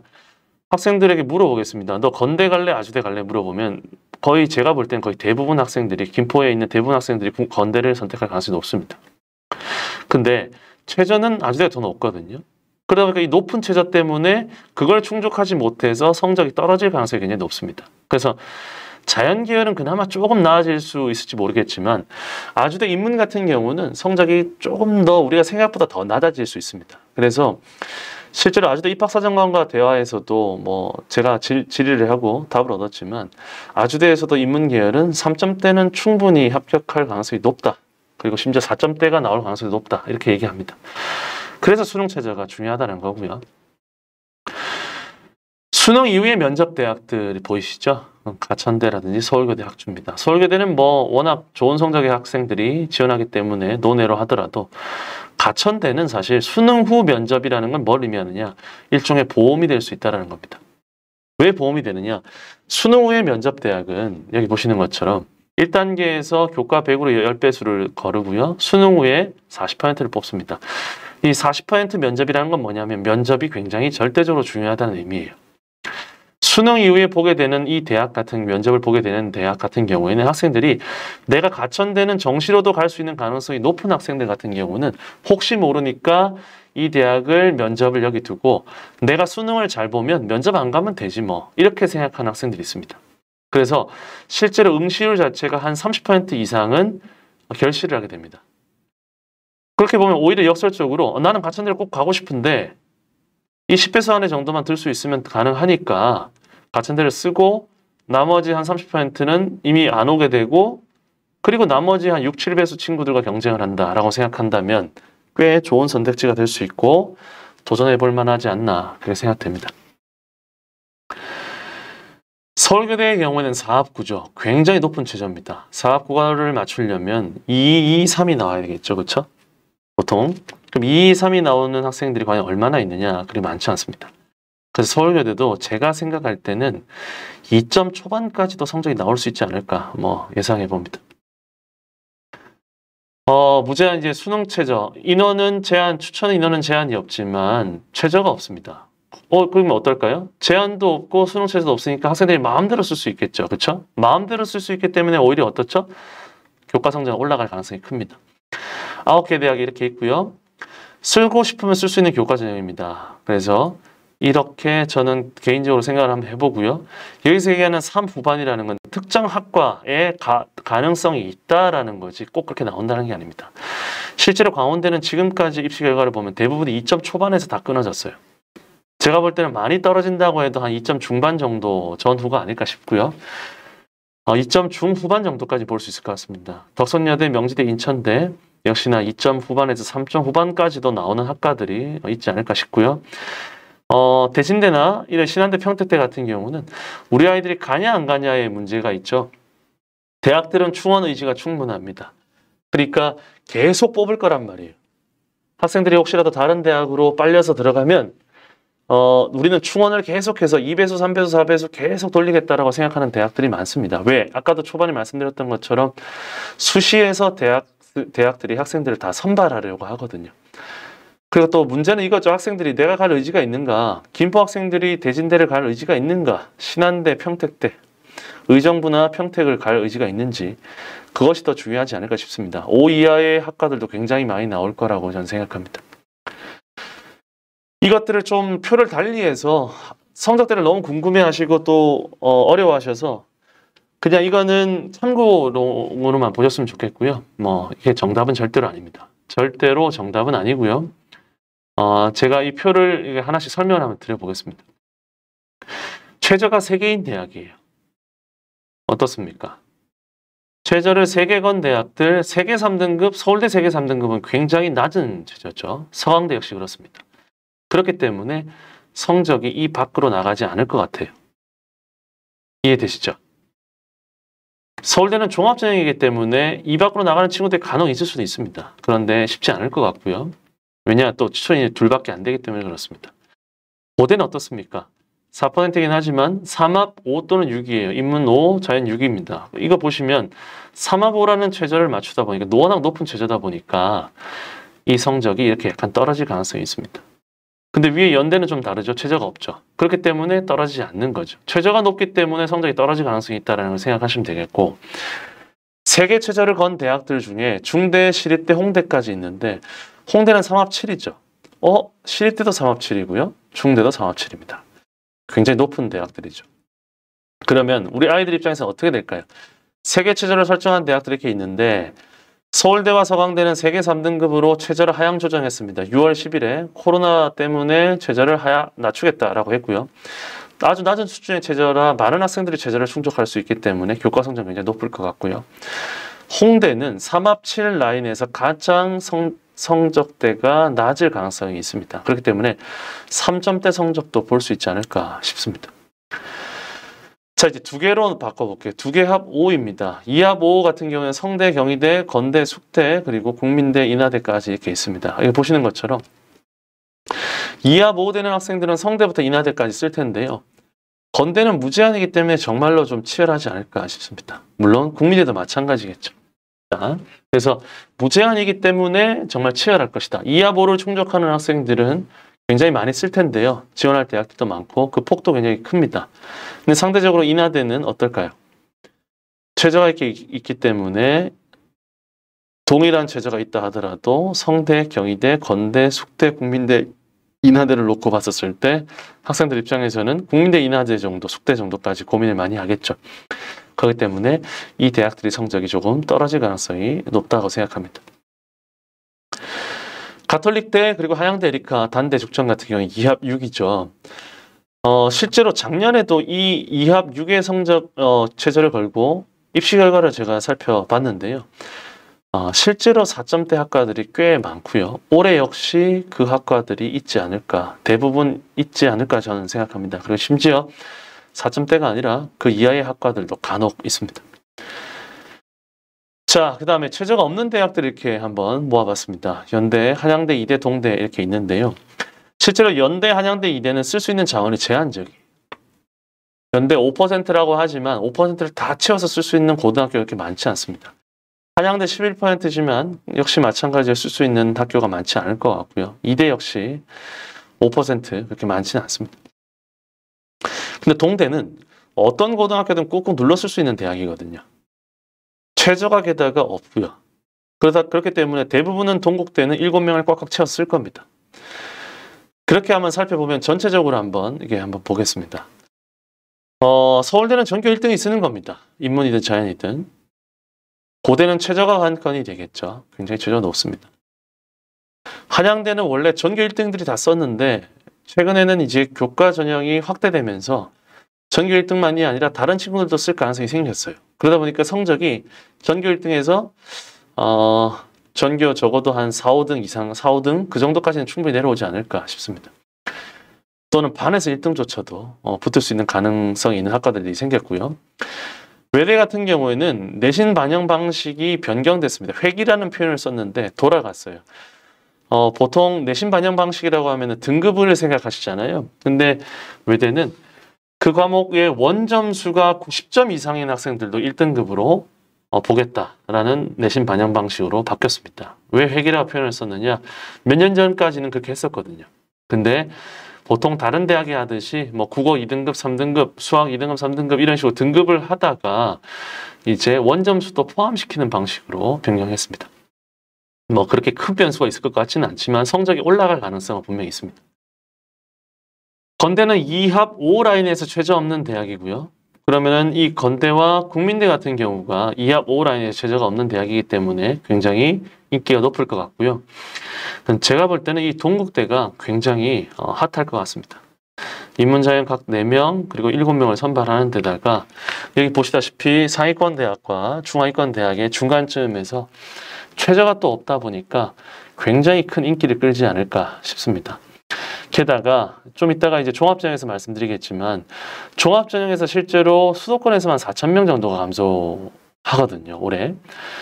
그렇다 보니까 아이들이 종합전형을 쓰려고 생각했던 친구들 중에서 너무 인원이 줄었어. 그러다 보니까 나는 이 종합전형 쓰기가 너무 위축됐단 말이야. 그렇게 생각해서 최저로 돌리고 싶지만 최저가 있는 교과전형으로 이렇게 돌리고 싶지만 실제로 최저가 되는 학생이 그렇게 많지가 않습니다. 그래서 종합전형이 많이 감소한 상황에서 최저가 만약에 된다면 그래도 다양한 선택이 가능해요. 교과전형을 쓴다든지. 그런데 최저가 불가능하다면 결국 쓸 수 있는 대학이 연대, 한양대, 이대, 동국대 정도밖에 없습니다. 여기 보이시죠? 그러다 보니까 아이들이 교과 전형으로도 동국대를 많이 쓰고 종합 전형도 이 동국대 전후에 있는 대학 학생들이 동국대를 굉장히 많이 쓰거든요. 그렇기 때문에 이 동국대가 굉장히 좀 핫하지 않을까 싶고요. 실제로 아이들 입장에서 보자면 이 동국대 정도까지 쓰려고 했던 학생들은 여기 위에 대학들부터 쭉 쓰기 때문에 동국대 이하로 눈이 잘 안 내려가요. 사실 종합전형에서도. 그러다 보니까 교과전형을 동국대에서도 최저가 없기 때문에 쓰고 종합전형도 쓰고 그런 경우들이 많이 생길 것 같습니다. 그래서 중위권 대학은 종합전형이 굉장히 빡빡하고요. 중하위권 대학은 오히려 널널하지 않을까 싶습니다. 왜? 지방 학생들은 잘 안 쓰니까요. 그래서 제가 볼 때 올해 학교장 추천 전형 같은 경우는 다른 건 모르겠지만 수능 최저가 되면 일단 무조건 쓰자라는 걸 첫 번째 원칙으로 생각하시고, 그 다음에 이게 최저 없는 이런 동국대 같은 대학들, 하양대나 이대 같은 대학들은 굉장히 좀 치열하지 않을까라고 생각하시면 교과전형 보는데 뭐 큰 무리가 없지 않을까 생각됩니다. 지방거점 공립대도 교과전형에서 기회죠. 지난번에 강의에서도 말씀드렸었는데요. 사실 간단하게만 살펴보면 그렇습니다. 지방거점 공립대에서도 교과전형은 최저가 거의 다 있습니다. 그렇기 때문에 교과에다가 수능 최저가 되면 적극적으로 쓰시고요. 4점대도 충분히 가능성이 있는 학과들이 많습니다. 그래서 이 강원대를만 한번 간단히 살펴보면 최저 충족이 관건이죠. 그래서 여기 보시는 것처럼 어떻습니까? 인문에서 최저인 학과들 보시면 6점대, 7점대도 있습니다. 자연도 역시 6점대가 있고요. 이 이야기는 굉장히 예외적인 경우긴 하지만 이 학과들이 예외적인 경우라고 두더라도 최하 등급을 보시면 4점대 이하인 학과들이 굉장히 절반 이상이죠. 그러니까 4점대 이하인 학생이라 할지라도 수능 최저 일반 전형에서 강원대는 교과 전형이 일반 전형입니다. 수능 최저가 되는 학생이라면은 누구나 다 지원할 수 있지 않을까 싶습니다. 그리고 충남대도 그렇습니다. 충남대는 강원대보다는 성적이 조금 더 높은데요. 역시나 최저 충족이 관건입니다. 인문 70% 컷이죠. 그러니까 강원대보다 조금 높아 보이지만 실제로는 5점대 학과들이 커트라인에서 충분히 많이 나옵니다. 자연계열 역시 마찬가지로 5점대 학과들이 충분히 있죠. 다만 이렇게 최저가 높은 사범대학 같은 경우는 5명 모집에 1명밖에 선발하지 못할 정도로 최저를 못 맞추거나 심지어 최저를 맞추는 학생들이 다른 대학으로 가는 경우들이 많기 때문에 사범대 같은 경우는 최저만 충족하면은 얼마든지 합격할 수 있는 그런 과가 돼버렸습니다. 자, 마지막 부분인데요. 학생부 종합전형입니다. 800명이고요. 교과 성적뿐만 아니라 임원, 동아리, 봉사, 독서 등 학교생활 모든 것에 최선을 다하는 학생들. 학생부 종합전형에 잘 어울리는 학생들입니다. 올해 종합전형, 교과전형 말미에서도 살짝 말씀드렸는데요. 잘 보시면요. 2022학년도와 2021학년도 놓고 봤었을 때 시행계획 기준이기 때문에 실제 인원하고는 조금 다르긴 합니다. 요강에서 나오는. 하지만 전반적인 경향은 알 수 있기 때문에 살펴보시면 되겠고요. 종합전형은 수도권 중심 전형입니다. 그리고 전국에 5,463명이 감소를 했는데 수도권에서 이만큼이 감소를 했어요. 그게 무슨 말이냐? 수도권 종합전형 인원이 굉장히 많이 줄었다는 겁니다. 이게 어디로 갔을까요? 정시로 간 겁니다. 정시로. 교과로 조금 가고요. 수도권이 절대적으로 많이 차지하고 있고 굉장히 많이 줄었다는 걸 알 수 있고, 역시나 시행계획 기준으로 보자면 여기 한번 보시죠. 여기서 다 줄었죠. 이미 서너 대학에서 종합전형이 대폭 감소했는데 수도권에서 이 정도 감소했다라고 했는데 13개 대학에서 이 정도 감소했습니다. 즉 여기서 다 감소한 거예요. 여기서 종합전형이. 그럼 당연히 종합전형의 선발 인원이 대폭 줄었기 때문에 원래 종합전형으로 지원하려는 학생 수가 작년과 유사하다면 종합전형의 경쟁률은 당연히 작년에 비해서 높아질 가능성이 크겠죠. 그럼 이 친구들이 이 사실을 알고 야, 작년보다 너무 많이 줄었는데 나 이 대학 쓸 건데 왜 이렇게 많이 줄었지? 그럼 다른 전형을 한번 써볼까? 라고 하면 교과와 논술이거든요. 교과 전형으로 바꿀까 생각해 봤더니 수능 최저가 걸리는 거예요. 수능 최저가 있느냐 없느냐에 따라 다르겠지만 학생들이 종합전형 쓰려고 했다가 교과전형을 돌리려고 봤더니 대부분의 대학들이 수능 최저가 있는 거예요. 특히나 자기가 지원하려고 하는 높은 대학들은 그렇습니다. 그럼 수능 최저가 되냐 안 되냐를 살펴야겠죠? 수능 최저가 되면, 있으면 그 대학의 성적은 하락하거든요. 그럼 나는 수능 최저가 되면 어떻죠? 성적이 하락하는 대학들일 거기 때문에 내가 성적이 낮아도 그 대학들 쓰면 되는 겁니다. 아까 제가 그래서 뭐라 그랬죠? 인문 2.5 내신이라 할지라도 3합 5를 맞추면 고대 인문 계열을 쓰는 겁니다. 그렇죠? 3합 7을 맞추면 중대를 쓰는 거예요. 그런 식으로 학생들이 접근할 수 있는 겁니다. 근데 최저가 없는 대학들이 있죠. 예를 들어서 이런 겁니다. 최저가 없는 대학들에서 인원이 제한이 있거나 인원이 무제한인 대학인데요. 최저가 없는 대학입니다. 내가 종합전형을 여기 대학 쓰려고 하다가 너무 종합전형 경쟁률이 높아지는 것 같아서 교과로 돌리려고 했는데 최저가 없는 대학이 이렇게 돼 있는 거예요. 어떻습니까? 학생들이 연대, 경인교대, 한양대, 이대, 동대 갑자기 돌릴 수가 있나요? 쉽지 않습니다. 왜냐하면 내신 성적이 굉장히 높기 때문에. 그렇다고 최저가 없는 대학에서도 인원 제한이 없는 무제한인 대학들을 쓰려고 한다? 눈에 안 들어오죠. 왜? 여기 쓰려는 학생들은. 교과 전형이 여기 눈에 잘 안 들어올 겁니다. 그러다 보니까 억지로 계속 최저를 그냥 쓸고 가고 밀고 가는 거예요. 그래서 올해 최저가 굉장히 중요한 겁니다.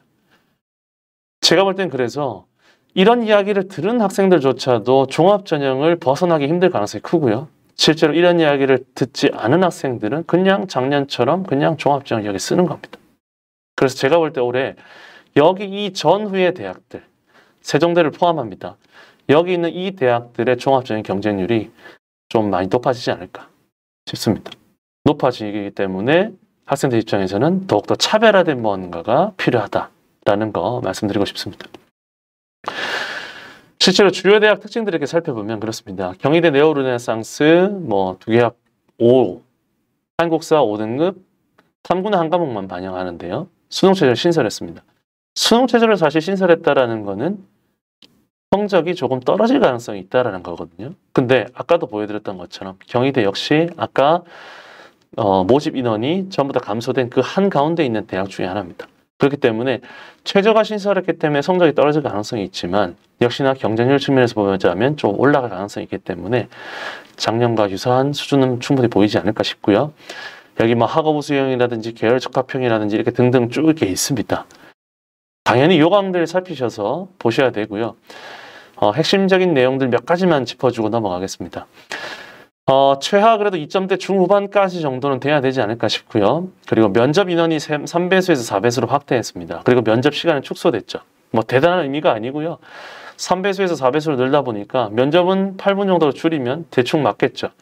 그리고 4배수로 늘리는 가장 큰 이유는 충원 가능성을 높게 보고 있기 때문에 그렇습니다. 그렇기 때문에 학생들은 4배수기 때문에 더 경쟁률이 더 치열해졌다 생각하지 마시고요. 4배수 하나만 들면 나는 충분히 합격 가능성이 있다라고 생각하시면 되겠습니다.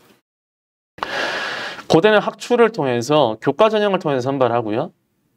교과 전형 그리고 일반 전형 내에 학업 우수형과 계열 적합형이 있습니다. 둘 다 종합 전형입니다. 자기소개서 폐지했고요. 복수 지원으로 모두 다 가능합니다. 교과 여기 지원하고요. 여기 지원하고 여기 다 지원할 수 있습니다.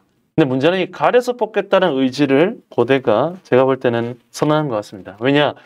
인원이 많이 줄었는데 교과 전형 많이 줄였고요. 학업 수형도 좀 줄였지만 계열 적합형은 아주 조금 줄였습니다. 이게 왜 가려서 뽑겠느냐? 제가 좀 이따 표를 통해서 다시 말씀드릴게요. 그리고 동일고교 지원자의 확인 가능성을 암시했습니다. 이거는 사실 조금 굉장히 무서운 내용이라도 좀 볼 수 있는데 실제로 고대에 지원할 학생들이라면 굉장히 차별화돼야 됩니다. 특히 예를 들어서 김포에 있는 학교를 할지라도 A 고등학교에서 고대를 10명을 썼습니다. 그럼 이 10명의 서류를 한 학과에서도 동시에 볼 수 있기 때문에 이 10명의 학생들이 동일하게 하는 활동들은 고대 입장에서 볼 때는 별 내용이 아니다라고 판단할 가능성이 큽니다. 그래서 더더욱 다른 학생들과 차별화되는 학생들의 기록이 필요하다라고 생각하시면 좋겠고 학생부에서 그게 차별화가 잘 안 드러난다면 자기소개서에서 사실 드러내는 게 좋지만 그것조차도 좀 어렵게 됐죠. 그래서 면접을 통해서 그 차별화가 드러날 수 있도록 하면 좋겠지만 사실 코로나 상황이기 때문에 그것조차도 사실 쉽지 않습니다. 동국대 두드림, 아까도 계속 말씀드렸지만 위아래 대학 사이에서 매우 치열할 가능성이 높다라는 거. 동국대 올해 경쟁률이 사실 좀 궁금합니다. 저 역시도. 명지대 4개 전형 모두 준비했습니다. 라고 했는데요. 무슨 전형이냐? 교과 전형에다가 교과 전형만으로 하나의 전형. 교과 플러스 면접 전형으로 한 전형. 서류 전형만으로 하나의 전형. 서류 플러스 면접 전형으로만 하나의 전형이라서 총 4개 전형이 있습니다. 좀 이따 이것도 역시 자세히 설명드리도록 할게요. 서강대는 인문자연 구분이 없는 대학이고요. 실제로 대학 가서도 자유롭게 전형을 설계할 수 있는 그런 대학입니다. 서울대부터 세종대까지 이렇게 있는데요. 살펴보겠습니다. 서울대는 변화가 없다고 보시면 되겠고요. 자연계열은 동일계열 1, 2가 불가능하죠. 서울시립대는 공적 윤리의식을 굉장히 중요시하는 대학입니다. 당연하죠. 시립대학이고요. 그리고 지향점을 보여줍니다. 자기소개가 굉장히 중요한데요. 서울대에서는 인재상도 꼭 살펴보셔야 됩니다. 인재상도 꼭 살펴보셔야 되고요.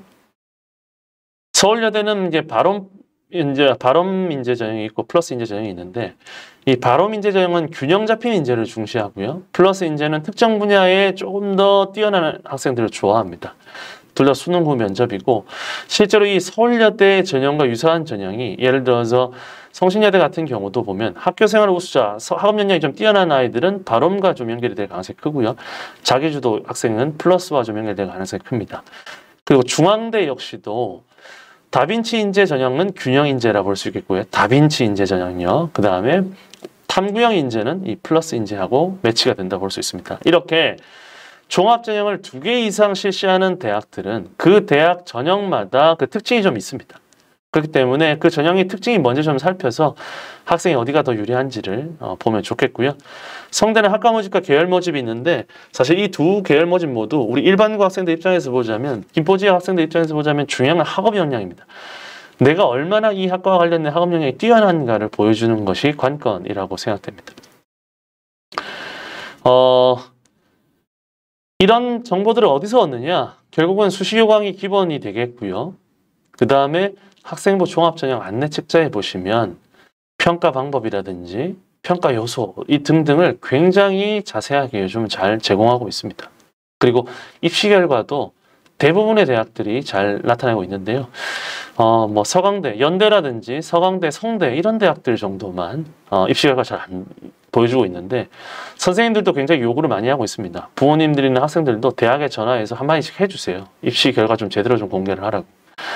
그렇게 입시 결과들을 좀 더 보시고 나면 대략적인 어떤 분위기를 파악할 수 있는데 그 결과를 보는 법도 제가 몇 가지 뒷부분에서 설명드리겠습니다.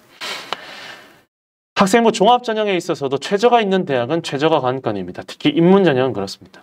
인문계열 최저를 맞추기가 올해 수학 때문에 더 어려워졌죠. 그렇기 때문에 국어와 영어 그리고 탐구를 잘하는 학생이라면 수능 최저에서 더 유리하겠죠. 그리고 거기서 실제로 탐구를 잘 마치는 학생은 작년보다도 내신 성적이 더 낮아도 입시 결과가 충분히 저는 합격할 수 있다고 보고요.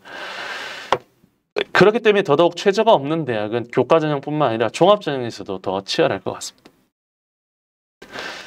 종합전형이기 때문에 학생들이 이런 얘기를 많이 해요. 선생님 저희는 2년 동안 코로나 상황이 있었기 때문에 활동이고 뭐고 정말 하기 쉽지 않았습니다. 근데 참 슬픈 이야기는 뭐냐면요. 그럼에도 불구하고 누군가는 한다라는 거예요. 그리고 입시는 언제나 줄 세우기고 상대평가입니다. 그렇기 때문에 내가 뭘 했냐가 중요한 거예요. 나는 뭐 했나? 나는 뭐 했나? 나는 수상에서 뭐 했나? 나는 창체 자동 봉진에서 뭐 했나? 나는 독서에서 뭘 했나? 그것에서 다른 친구들과 차별화가 되고 학업 역량이 뛰어남을 보여줄 수 있고 전공 적합성이 뛰어남을 보여줄 수 있다면 그 친구는 좋은 평가를 받을 수 있습니다. 가장 중요한 건 수업이고요. 느낌표 보이시죠? 그리고 창체, 독서 이런 것들에서 충분히 학생들의 역량을 보여줄 수 있다고 보고 아직까지 지금 이 독서 역시 방학 때까지 충분히 채울 수 있잖아요. 그리고 창체 역시 정리할 수 있는 여지가 남아 있습니다. 학교 생활을 통해서 열심히 한 내용들 바탕으로 좋은 기록들을 뭐 자기소개서도 기록하고 이러면서 좋은 입시 결과가 있으면 좋겠고요. 조금 구체적으로 입시 결과들을 한번 몇 개 대학을 살펴보도록 하겠습니다. 제가 아까 왜 고대를 설명할 때 학교장 추천 전형과 일반 전형 내 학업 우수, 일반 전형의 계열 적합형을 구분해서 뽑겠다라고 대학이 설정했다라고 제가 생각했냐면 생각한 게 아니라 실제로 입학사정관을 만나보면서 내린 결론입니다. 일반고 내신 성적 한번 보시죠. 추천 전형은 내신 성적이 이래요. 대부분이 1점대 또는 2점 초반 정도에서 끊어집니다. 그러니까 당연히 이건 일반고 전형일 수밖에 없어요. 왜냐? 자사고나 특목고에서 이 내신 나오기가 쉽지 않습니다. 즉 일반고에서 최저되는 애들 여기서 붙어라 이 얘기입니다. 그 다음에 여기 보면 어떻죠? 학업 우수형 같은 경우에는 서류에다가 면접이 있었죠. 그렇죠? 그 다음에 여기도 서류 면접이 이렇게 있습니다. 근데 자사고, 내신 성적 보시죠. 좀 떨어지죠. 이 얘기는 자사고하고 특목고 학생들이 조금 들어왔다는 얘기예요. 일반고 학생들도 있지만. 근데 여기는 확실히 특목고 위주 전형으로 지금 올해 확실히 더 자리매김한 것 같아요. 내신 성적이 평균이라고 하는 거는 믿으시면 안 됩니다.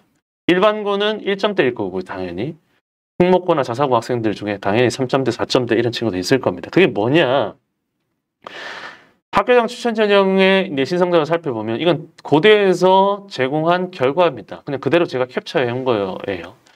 고대 입학처에 들어가셔서 살펴보시면 다 살펴볼 수 있습니다. 빨리 설명드리겠습니다. 그냥 이 고대 학추는 올해 인문 성적은 소폭 하락할 가능성이 있다라고 저는 그렇게 생각하고요. 넘어가겠습니다.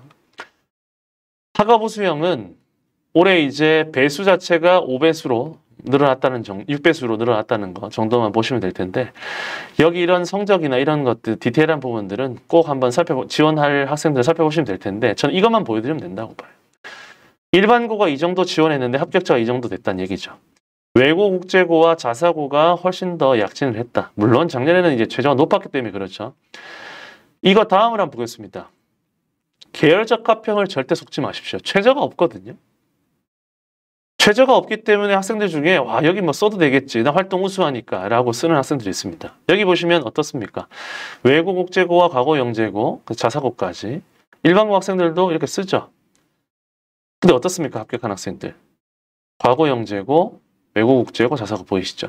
근데 고대가 올해 인원을 줄일 때 이 인원을 가장 적게 줄였어요. 그래서 이 인원을 나는 많이 뽑고 싶다라고 선언한 겁니다. 지금 특목고 학생들을.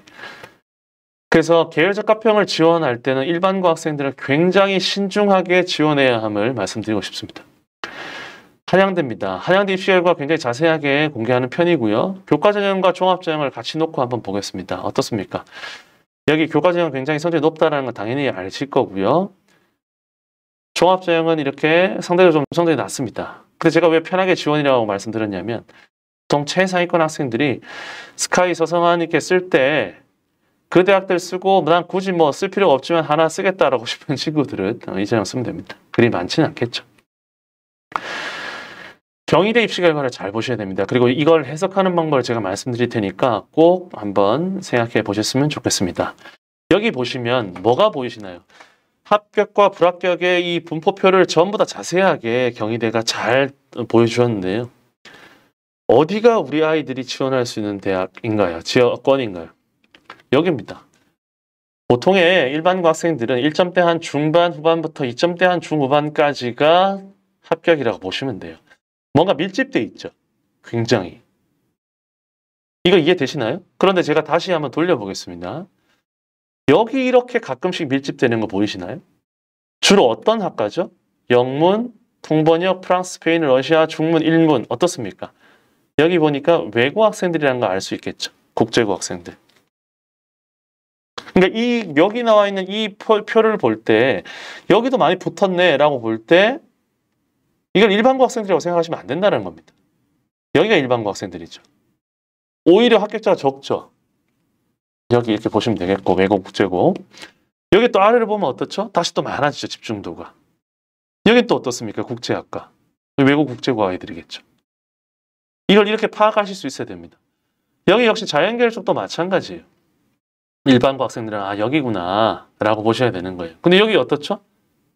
뭐겠습니까? 과거겠죠. 또는 여기 이 정도에는 자사고 학생들이 있을 수 있습니다. 듬성듬성 있는 이런 부분들. 이런 식으로 해석할 수 있어야 되는데 경희대가 그 해석의 여지를 줄 수 있는 아주 좋은 표를 보여주고 있다는 겁니다. 근데 이거 아무 생각 없이 그냥 보면은 뭐 여기도 붙었고 저기도 붙었고 이렇게 되는 거예요. 그게 아닙니다. 경희대는 올해 레오르네상스에서 최저를 신설했기 때문에 성적이 떨어질 수 있습니다. 여기도 약간 떨어질 수 있는 요인이지만 아까도 말씀드렸다시피 선호대학의 종합전형이 많이 감소했기 때문에 또 상승 요인이기도 하거든요. 그래서 저는 여기서 큰 변화는 없지 않을까 생각됩니다. 시립대 역시 굉장히 좋은 자료를 보여주고 있습니다. 왜 그러냐? 일반고, 자사고, 특목고를 솔직하게 딱 잘라서 보여줬거든요. 그러면 아까 보여드렸던 경희대 짐작이 될 거예요. 이게 무슨 의미인지. 보이시죠? 중앙대나 외대나 건대 정도 선까지는 일반고, 자사고, 특목고 아이들도 꽤 지원을 하거든요. 그 선을 대략적으로 짐작할 수 있는 아주 좋은 자료라고 볼 수 있겠고요. 아까도 제가 얼핏 말씀드렸지만 이 인재상 굉장히 중요합니다. 시립대는 사실은 이 부분을 굉장히 강조해온 대학입니다. 아시면 되겠습니다. 자, 명시대입니다. 지금까지 보여드렸던 대학들 전부 다 제가 입시 자료를 가져온 건 뭐냐? 대학들이 공개한 자료입니다. 그렇기 때문에 여러분들도 입학처에 들어가시면 보실 수 있습니다. 다만 그것을 어떻게 해석할 수 있느냐가 문제인데요. 제가 아까 전부 다 있다라는 표현을 썼는데 교과 전형이 있고요. 교과 플러스 면접 전형이 있고 서류 전형이 있고 서류 플러스 면접 전형이 있습니다. 근데 과거에는 3개 전형만 있었거든요. 그래서 이 명시대 같은 경우는 어떠냐? 실제로 여기 보시면 학생부 교과 전형이라고 해서 내신 성적만으로 선발했습니다. 이게 학교장 추천 전형으로 변경됐다 볼 수 있겠고요. 인원이 좀 확대됐네요. 그렇죠? 그런데 국영수사 또는 국영수과에서 상위 4과목씩을 뽑아서 총 16과목을 반영한다는 얘기입니다. 내가 인문계열이다. 그럼 국어에서 4과목, 영어에서 4과목, 수학에서 4과목, 사회에서 4과목. 그래서 16과목을 반영하다 보니까 전 과목을 반영한다든지 또는 전체를 반영하는 것보다 성적이 조금 높습니다. 자, 그리고 교과에다가 면접이 있죠. 자, 올해도 역시 교과에 면접이 있습니다. 수능 전에 면접을 실시합니다. 아까 제가 수능 후에 면접을 실시하는 가천대 말씀드렸죠. 수능 전에 면접을 실시하면 상대적으로 응시율도 좀 높은 편이고요. 그러다 보니까 내신 성적이 생각보다 많이 안 떨어집니다. 자, 마지막으로 여기 보시는 것처럼 과거에는 이게 명지 인재 전형이라고 있었는데요. 명지 인재 전형 같은 경우는 종합 전형으로 서류 플러스 면접 여기에 해당됐습니다. 근데 이걸 어떻게 쪼갰느냐? 명지 인재 서류 전형으로 하나 바꾸고요. 또 하나는 명지 인재 면접 전형으로 3번과 4번 전형으로 쪼갠 겁니다. 이 전형을. 그래서 명지 인재 서류 전형에서는 서류 100%예요. 근데 자소서가 있죠. 명지 인재 면접은 면접이 있습니다. 4배수까지. 역시나 아까도 말씀드렸던 것처럼 면접을 4배수까지 했다는 얘기는 여기 합격한 아이들이 다른 대학으로 많이 갈 것이다. 그리고 역시 우리는 끝까지 충원을 하겠다라는 의지를 보여준 거라고 보시면 되겠습니다. 그래서 이 4개 전형을 이렇게 2개로 쪼갠 겁니다. 교과 서류 기반으로 볼 수 있고요. 교과만 선발하는 대학. 인원이 증가했고 성적이 조금 하락할 가능성이 전 높다고 생각합니다. 근데 명지대에서는 지금 현재 입시 결과가 굉장히 높아서 걱정입니다. 입시 결과가 왜 높아서 걱정할까요? 학생들이 지원을 하지 않을까 봐 걱정한다는 겁니다. 그래서 이 사실을 많이 알리려고 명지대 굉장히 노력하고요. 서울, 인천, 경기에 있는 많은 입시에 관심 있는 고등학교에서는 그래도 좀 아실 겁니다. 제가 볼 때는 올해 성적이 좀 떨어질 가능성이 높고요. 그렇다면은 조금 적극적으로 지원해 볼 필요가 있겠죠. 간단합니다. 왜? 교과 성적만 제공하면 되니까요. 근데 면접이 있는 대학은 어떻습니까? 인원이 좀 감소했죠. 성적이 좀 상승할 여지는 있지만 수능 전의 면접 결실이 낮기 때문에 저는 그렇게 생각합니다. 서류 100이 있고요. 그 다음에 서류 플러스 면접이 있는데 이게 정확하게 보면 신설이라고 볼 수 있습니다. 이거는 2번에 있는 이 교과와 교과 플러스 면접 있죠. 교과 플러스 면접과 4번에 있는 서류 플러스 면접 사이의 어떤 성적 어딘가가 아닐까 저는 생각합니다. 자, 이제 마지막으로 전문대학 조금 살펴보고 넘어가겠습니다. 전문대학도 사실 학생들이 많이 쓰는데요. 김포 지역 학생들 같은 경우는 전문대학이 김포대학밖에 없기 때문에 사실 쓸 수 있는 대학이 많지가 않은 편입니다. 이 수시에서는 전문대는 일정이 2가지가 있습니다.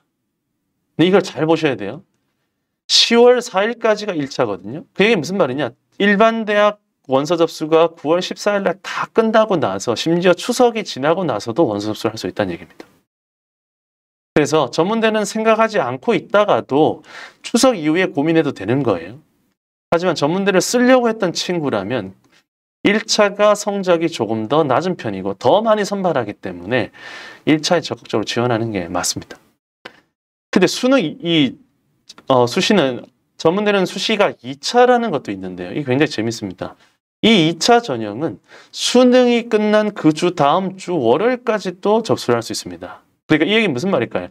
얘들아 수능 보고 나서 성적이 안 좋았니? 그러면 전문대학 빨리 지원해 라고 얘기하는 거예요. 그래서 수능 직후에 주말까지 그리고 그 다음 월요일까지 수시 2차 지원이 가능하다라는 거 이건 꼭 기억하고 계시면 좋을 것 같고요. 정시는 어떻냐? 1월 10일 수요일까지죠. 일반 대학과 동시에 지원할 수 있다고 보시면 되기 때문에 이건 잊으시면 안 됩니다. 그리고 추가 모집 보이시죠? 추가 모집이 있다. 그렇기 때문에 사실은 이 추가 모집이라는 표현 썼지만 원래 자율 모집이라고 전문대는 합니다. 어쨌든 일반 대학에서도 말씀드렸던 것처럼 추가 모집이 있는 것처럼 전문대에도 이 추가 모집이 있기 때문에 끝까지 하면 좋겠다라는 걸 말씀드리고요. 왜? 이 자율 모집, 추가 모집까지 가면 못할 곳이 없다라고 말씀드린 이유가 있습니다. 전문대학은 일단 기본적으로 전형 비율 자체가 이렇습니다. 수시 1차와 수시 2차 이렇게 있는데 실제로 보면 거의 90% 이상을 수시에서 선발한다 보시면 됩니다. 정시에서 선발하기 굉장히 어려워요. 그러다 보니까 학생부만으로 계속 뽑겠다고 생각하고 있고 수시에 사활을 걸고 있습니다. 전형 방식은 대부분 특정 학기 한 학기 또는 2학기를 가지고 선발하고 수시 2차보다는 수시 1차가 더 많이 뽑기도 하고 실제로 학생들 성적이 조금 더 낮은 편입니다. 일반적으로. 그리고 정시 전형까지 가게 된다면은 수능에서는 2과목을 반영하는 대학이 대부분입니다. 전문대학을 지원할 때 고려해야 될 가장 중요한 부분은 학생들이 어떤 진로 희망이나 적성도 중요하겠지만 제가 개인적으로 생각할 때는 대부분의 학생들이 이 취업률, 자격증에 초점을 맞추고 지원한다고 생각하고요. 실제로 저는 그렇게 지원해야 된다고 생각합니다. 그러다 보니까 취업률 보시면 아시겠지만 대부분이 어떻죠? 유아교육과 그리고 보건, 간호보건 계열이죠. 의료 장비도 있죠. 그러다 보니까 입시 결과 역시도 그런 식으로 드러납니다. 부천대도 굉장히 많이 김포 지역 학생들이 지원하는데요. 한번 보시죠. 부천대는 정말로 전문대학, 전국에 있는 전문대학 중에서도 정말로 좋은 대학, 선호하는 대학 중에 하나입니다. 대학도 굉장히 크고요. 여기 한번 잘 보시죠. 어떻습니까? 합격자의 최저점 잘 보세요. 약간 진한 글씨로 했던 거. 수시 1차와 수시 2차 보이시죠? 수시 1차와 수시 2차. 합격자의 최저점이 5점 이내로 들어오는 학과가 2개밖에 없습니다. 간호학과와 보건의료행정. 간호학과도 3점대 합격자 보이시죠? 보건의료행정도 4점대까지 다 합격했습니다. 나머지 어떻습니까? 굉장히 성적이 많이 떨어졌어요. 저도 굉장히 충격적이었는데요. 부천대학이 원래 이랬던 게 아니라 올해 2021년에 수시에서 이렇게 많이 성적이 떨어졌습니다. 6점대, 7점대라는 이야기는 뭐냐면요. 우리 아이들 웬만한 학생들 그냥 다 간다는 얘기입니다. 입결이 무슨 의미가 있을까 싶어요. 그래서 정말로 고를 때는 진짜 신중하게 고민하셔야 돼요. 내가 가서 이 학과를 실제로 다닐 수 있는지 없는지, 내가 이걸 좋아하는지 아닌지, 그리고 가능하면 취업률에 있어서도 어떤 대학, 어떤 학과가 유리한지에 대해서도 꼭 한번 살피시면 좋겠습니다. 유아교육도 5점대까지 합격을 했죠. 전문대학 입학정보 박람회 이렇게 예정을 하고 있긴 한데요. 사실 지금 코로나 상황을, 수도권 코로나 상황을 봤을 때는 이게 쉬울지 안 쉬울지 잘 모르겠습니다. 예, 만만치 않을 것 같긴 한데요. 전문대학 정보도 그렇게 어렵지 않게 대학 입학처 가셔서 살펴보시면 얻을 수 있으니까요. 한번 살펴보시면 좋겠고요. 그리고 전문대를 꼭 가야 하고 꼭 갈 생각이 있는 친구라면 적극적으로 수시 전형 1차 전형에서 지원하시면 아마도 좋은 결과가 있을 것 같습니다. 자, 이제 정리를 조금 해보고 마치도록 하겠습니다. 선호대학은 정시가 확대되고 있습니다. 그런데 재학생에게는 어떻다고요? 15% 정도의 의미밖에 없다고 저는 생각합니다.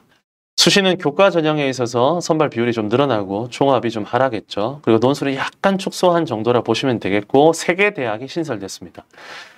학생부 교과와 종합 전형이 여전히 가장 중요합니다. 다시 말씀드리지만 선호대학을 가기 위해서는 아까 3개 대학, 7개 대학, 15개 대학 쪼개서 보여드렸죠. 여전히 가장 중요한 전형이고요. 추천 전형은 정말로 진심을 최선을 다해서 지원할 수 있도록 그리고 선생님들께 꼭 여쭤보시고 최대한 작성할 수 있게끔 다만 그때 뭐가 중요하다? 수능 최저. 수능 최저를 맞출 수만 있으면 내가 내신이 2.5가 됐든 3.5가 됐든 4.5가 됐든 수도권에 지원할 수 있는 대학의 기회가 분명히 생깁니다. 입결 파악은 변화를 이해할 수 있어야 되는데요. 최저나 면접 경쟁률 이런 것들 꼭 3개년 이상 살펴보시고 선생님들과 꼭 상의하셨으면 좋겠습니다. 전문대는 다시 말씀드립니다. 학과나 취업 부분에 있어서 꼭 생각해 보시고 제 개인적으로는 지금 살고 있는 거주지 집에서 거리를 보고 최대한 지원하는 게 지원 전략이라고 저는 생각합니다. 근데 그 지원할 때 그 학과를 고를 때는 꽤 신중하게 꼭 살펴보시면 좋겠고 주변의 선생님뿐만 아니라 부모님 또는 부모님의 지인들 등등 주변에 아시는 분들 통해서 어떤 학과를 졸업했었을 때 어디를 취업할 수 있는지 등등에 대한 어떤 정보들도 얻으시는 것이 굉장히 중요하다고 생각합니다. 그리고 지방대학은 굉장히 신중하게 접근해야 합니다. 우리 김포 지역 학생들이 실제로 가까이 있는 대학들 중에 지원할 수 있는 대학이 그리 많지가 않죠. 그나마 가까워 있는 대학이 이제 부천에 있는 대학들 또는 인천 지역에 있는 대학들 그리고 서울 서부 그리고 고양시에 있는 뭐 중부대학 정도 굉장히 많지가 않습니다. 전문대학을 포함해도 기껏해 한 10개 정도 내외 정도밖에 되지 않는데 그렇다고 이게 지방대학을 가야 되나 이런 생각을 할 수가 있잖아요. 근데 제가 지난번 거천국립대학에서도 설명드렸던 것처럼 적어도 지방대학을 간다면 거천국립대학 정도를 목표를 잡고 진학을 고민하는 게 좋지 않을까 생각되고요.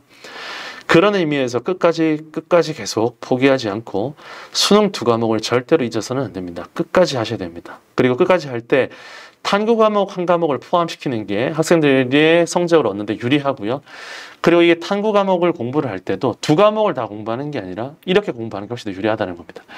입시로 보자면 4등급 받는 것은 정말로 별 도움이 안 돼요. 근데 하나는 2등급 받고 하나는 7등급 받더라도 심지어 8등급, 9등급 받더라도 괜찮습니다. 하나를 3등급 이상 받는 게 굉장히 큰 의미가 있다는 거 말씀드립니다. 친해져야 될 곳 두 군데 말씀드리고 마무리할게요. 입시 요강 보시면 어떻습니까? 여러분들이 알아야 될 요강 정보들 다 나와 있습니다. 제가 지금까지 말씀드린 정보들은 제가 정리를 한 거기 때문에 오류가 분명히 있을 수 있습니다. 반드시 지원할 대학은 반드시 당신께서 여러분들께서 그 대학 해당 대학의 입학처에 들어가신 다음에 요강을 다운받아서 하나하나 꼼꼼히 자신에게 해당되는 부분을 꼭 살피셔야 됩니다. 그리고 연도별 전형별로 경쟁률, 커트라인, 충원율 등은 한 3개년 정도는 충분히 살필 수 있으니까요. 미리 방학 동안 내가 지원할 대학의 풀을 10개 내외로 정해 놓으시고 그 대학들의 정보들은 꼭 꼼꼼하게 다 정리해 두셨으면 좋겠고요. 전형별로 살펴보면 교과나 종합, 논술 또는 면접을 실시하는 대학들 각각의 정보들을 요즘은 전부 다 자세히 잘 제공하고 있습니다. 꼭 살피시기 바랍니다. 그리고 기타 상담은 가능한 곳이 있는데요. 여기도 좋고요. 여기도 좋습니다. 그래도 한국대학교육협의회 저 역시도 여기 속해되어 있는데 온라인 상담, 전화 대입 상담 전부 무료입니다. 혹시라도 저를 만나실 수도 있으니까요. 그때 혹시라도 제 목소리 혹시 기억하신다면 반갑게 인사하셨으면 좋겠습니다. 네, 지금까지 2022학년도 대입 수시 전형 핵심 사항과 주요 지원 전략에 대해서 알아봤는데요. 이제 한 달 남짓 수시 지원이 남았는데요. 어쨌든 이 강의가 여러분들 수시를 지원하는 데 조금이나 도움이 되셨으면 하는 바람입니다. 들어주셔서 감사합니다.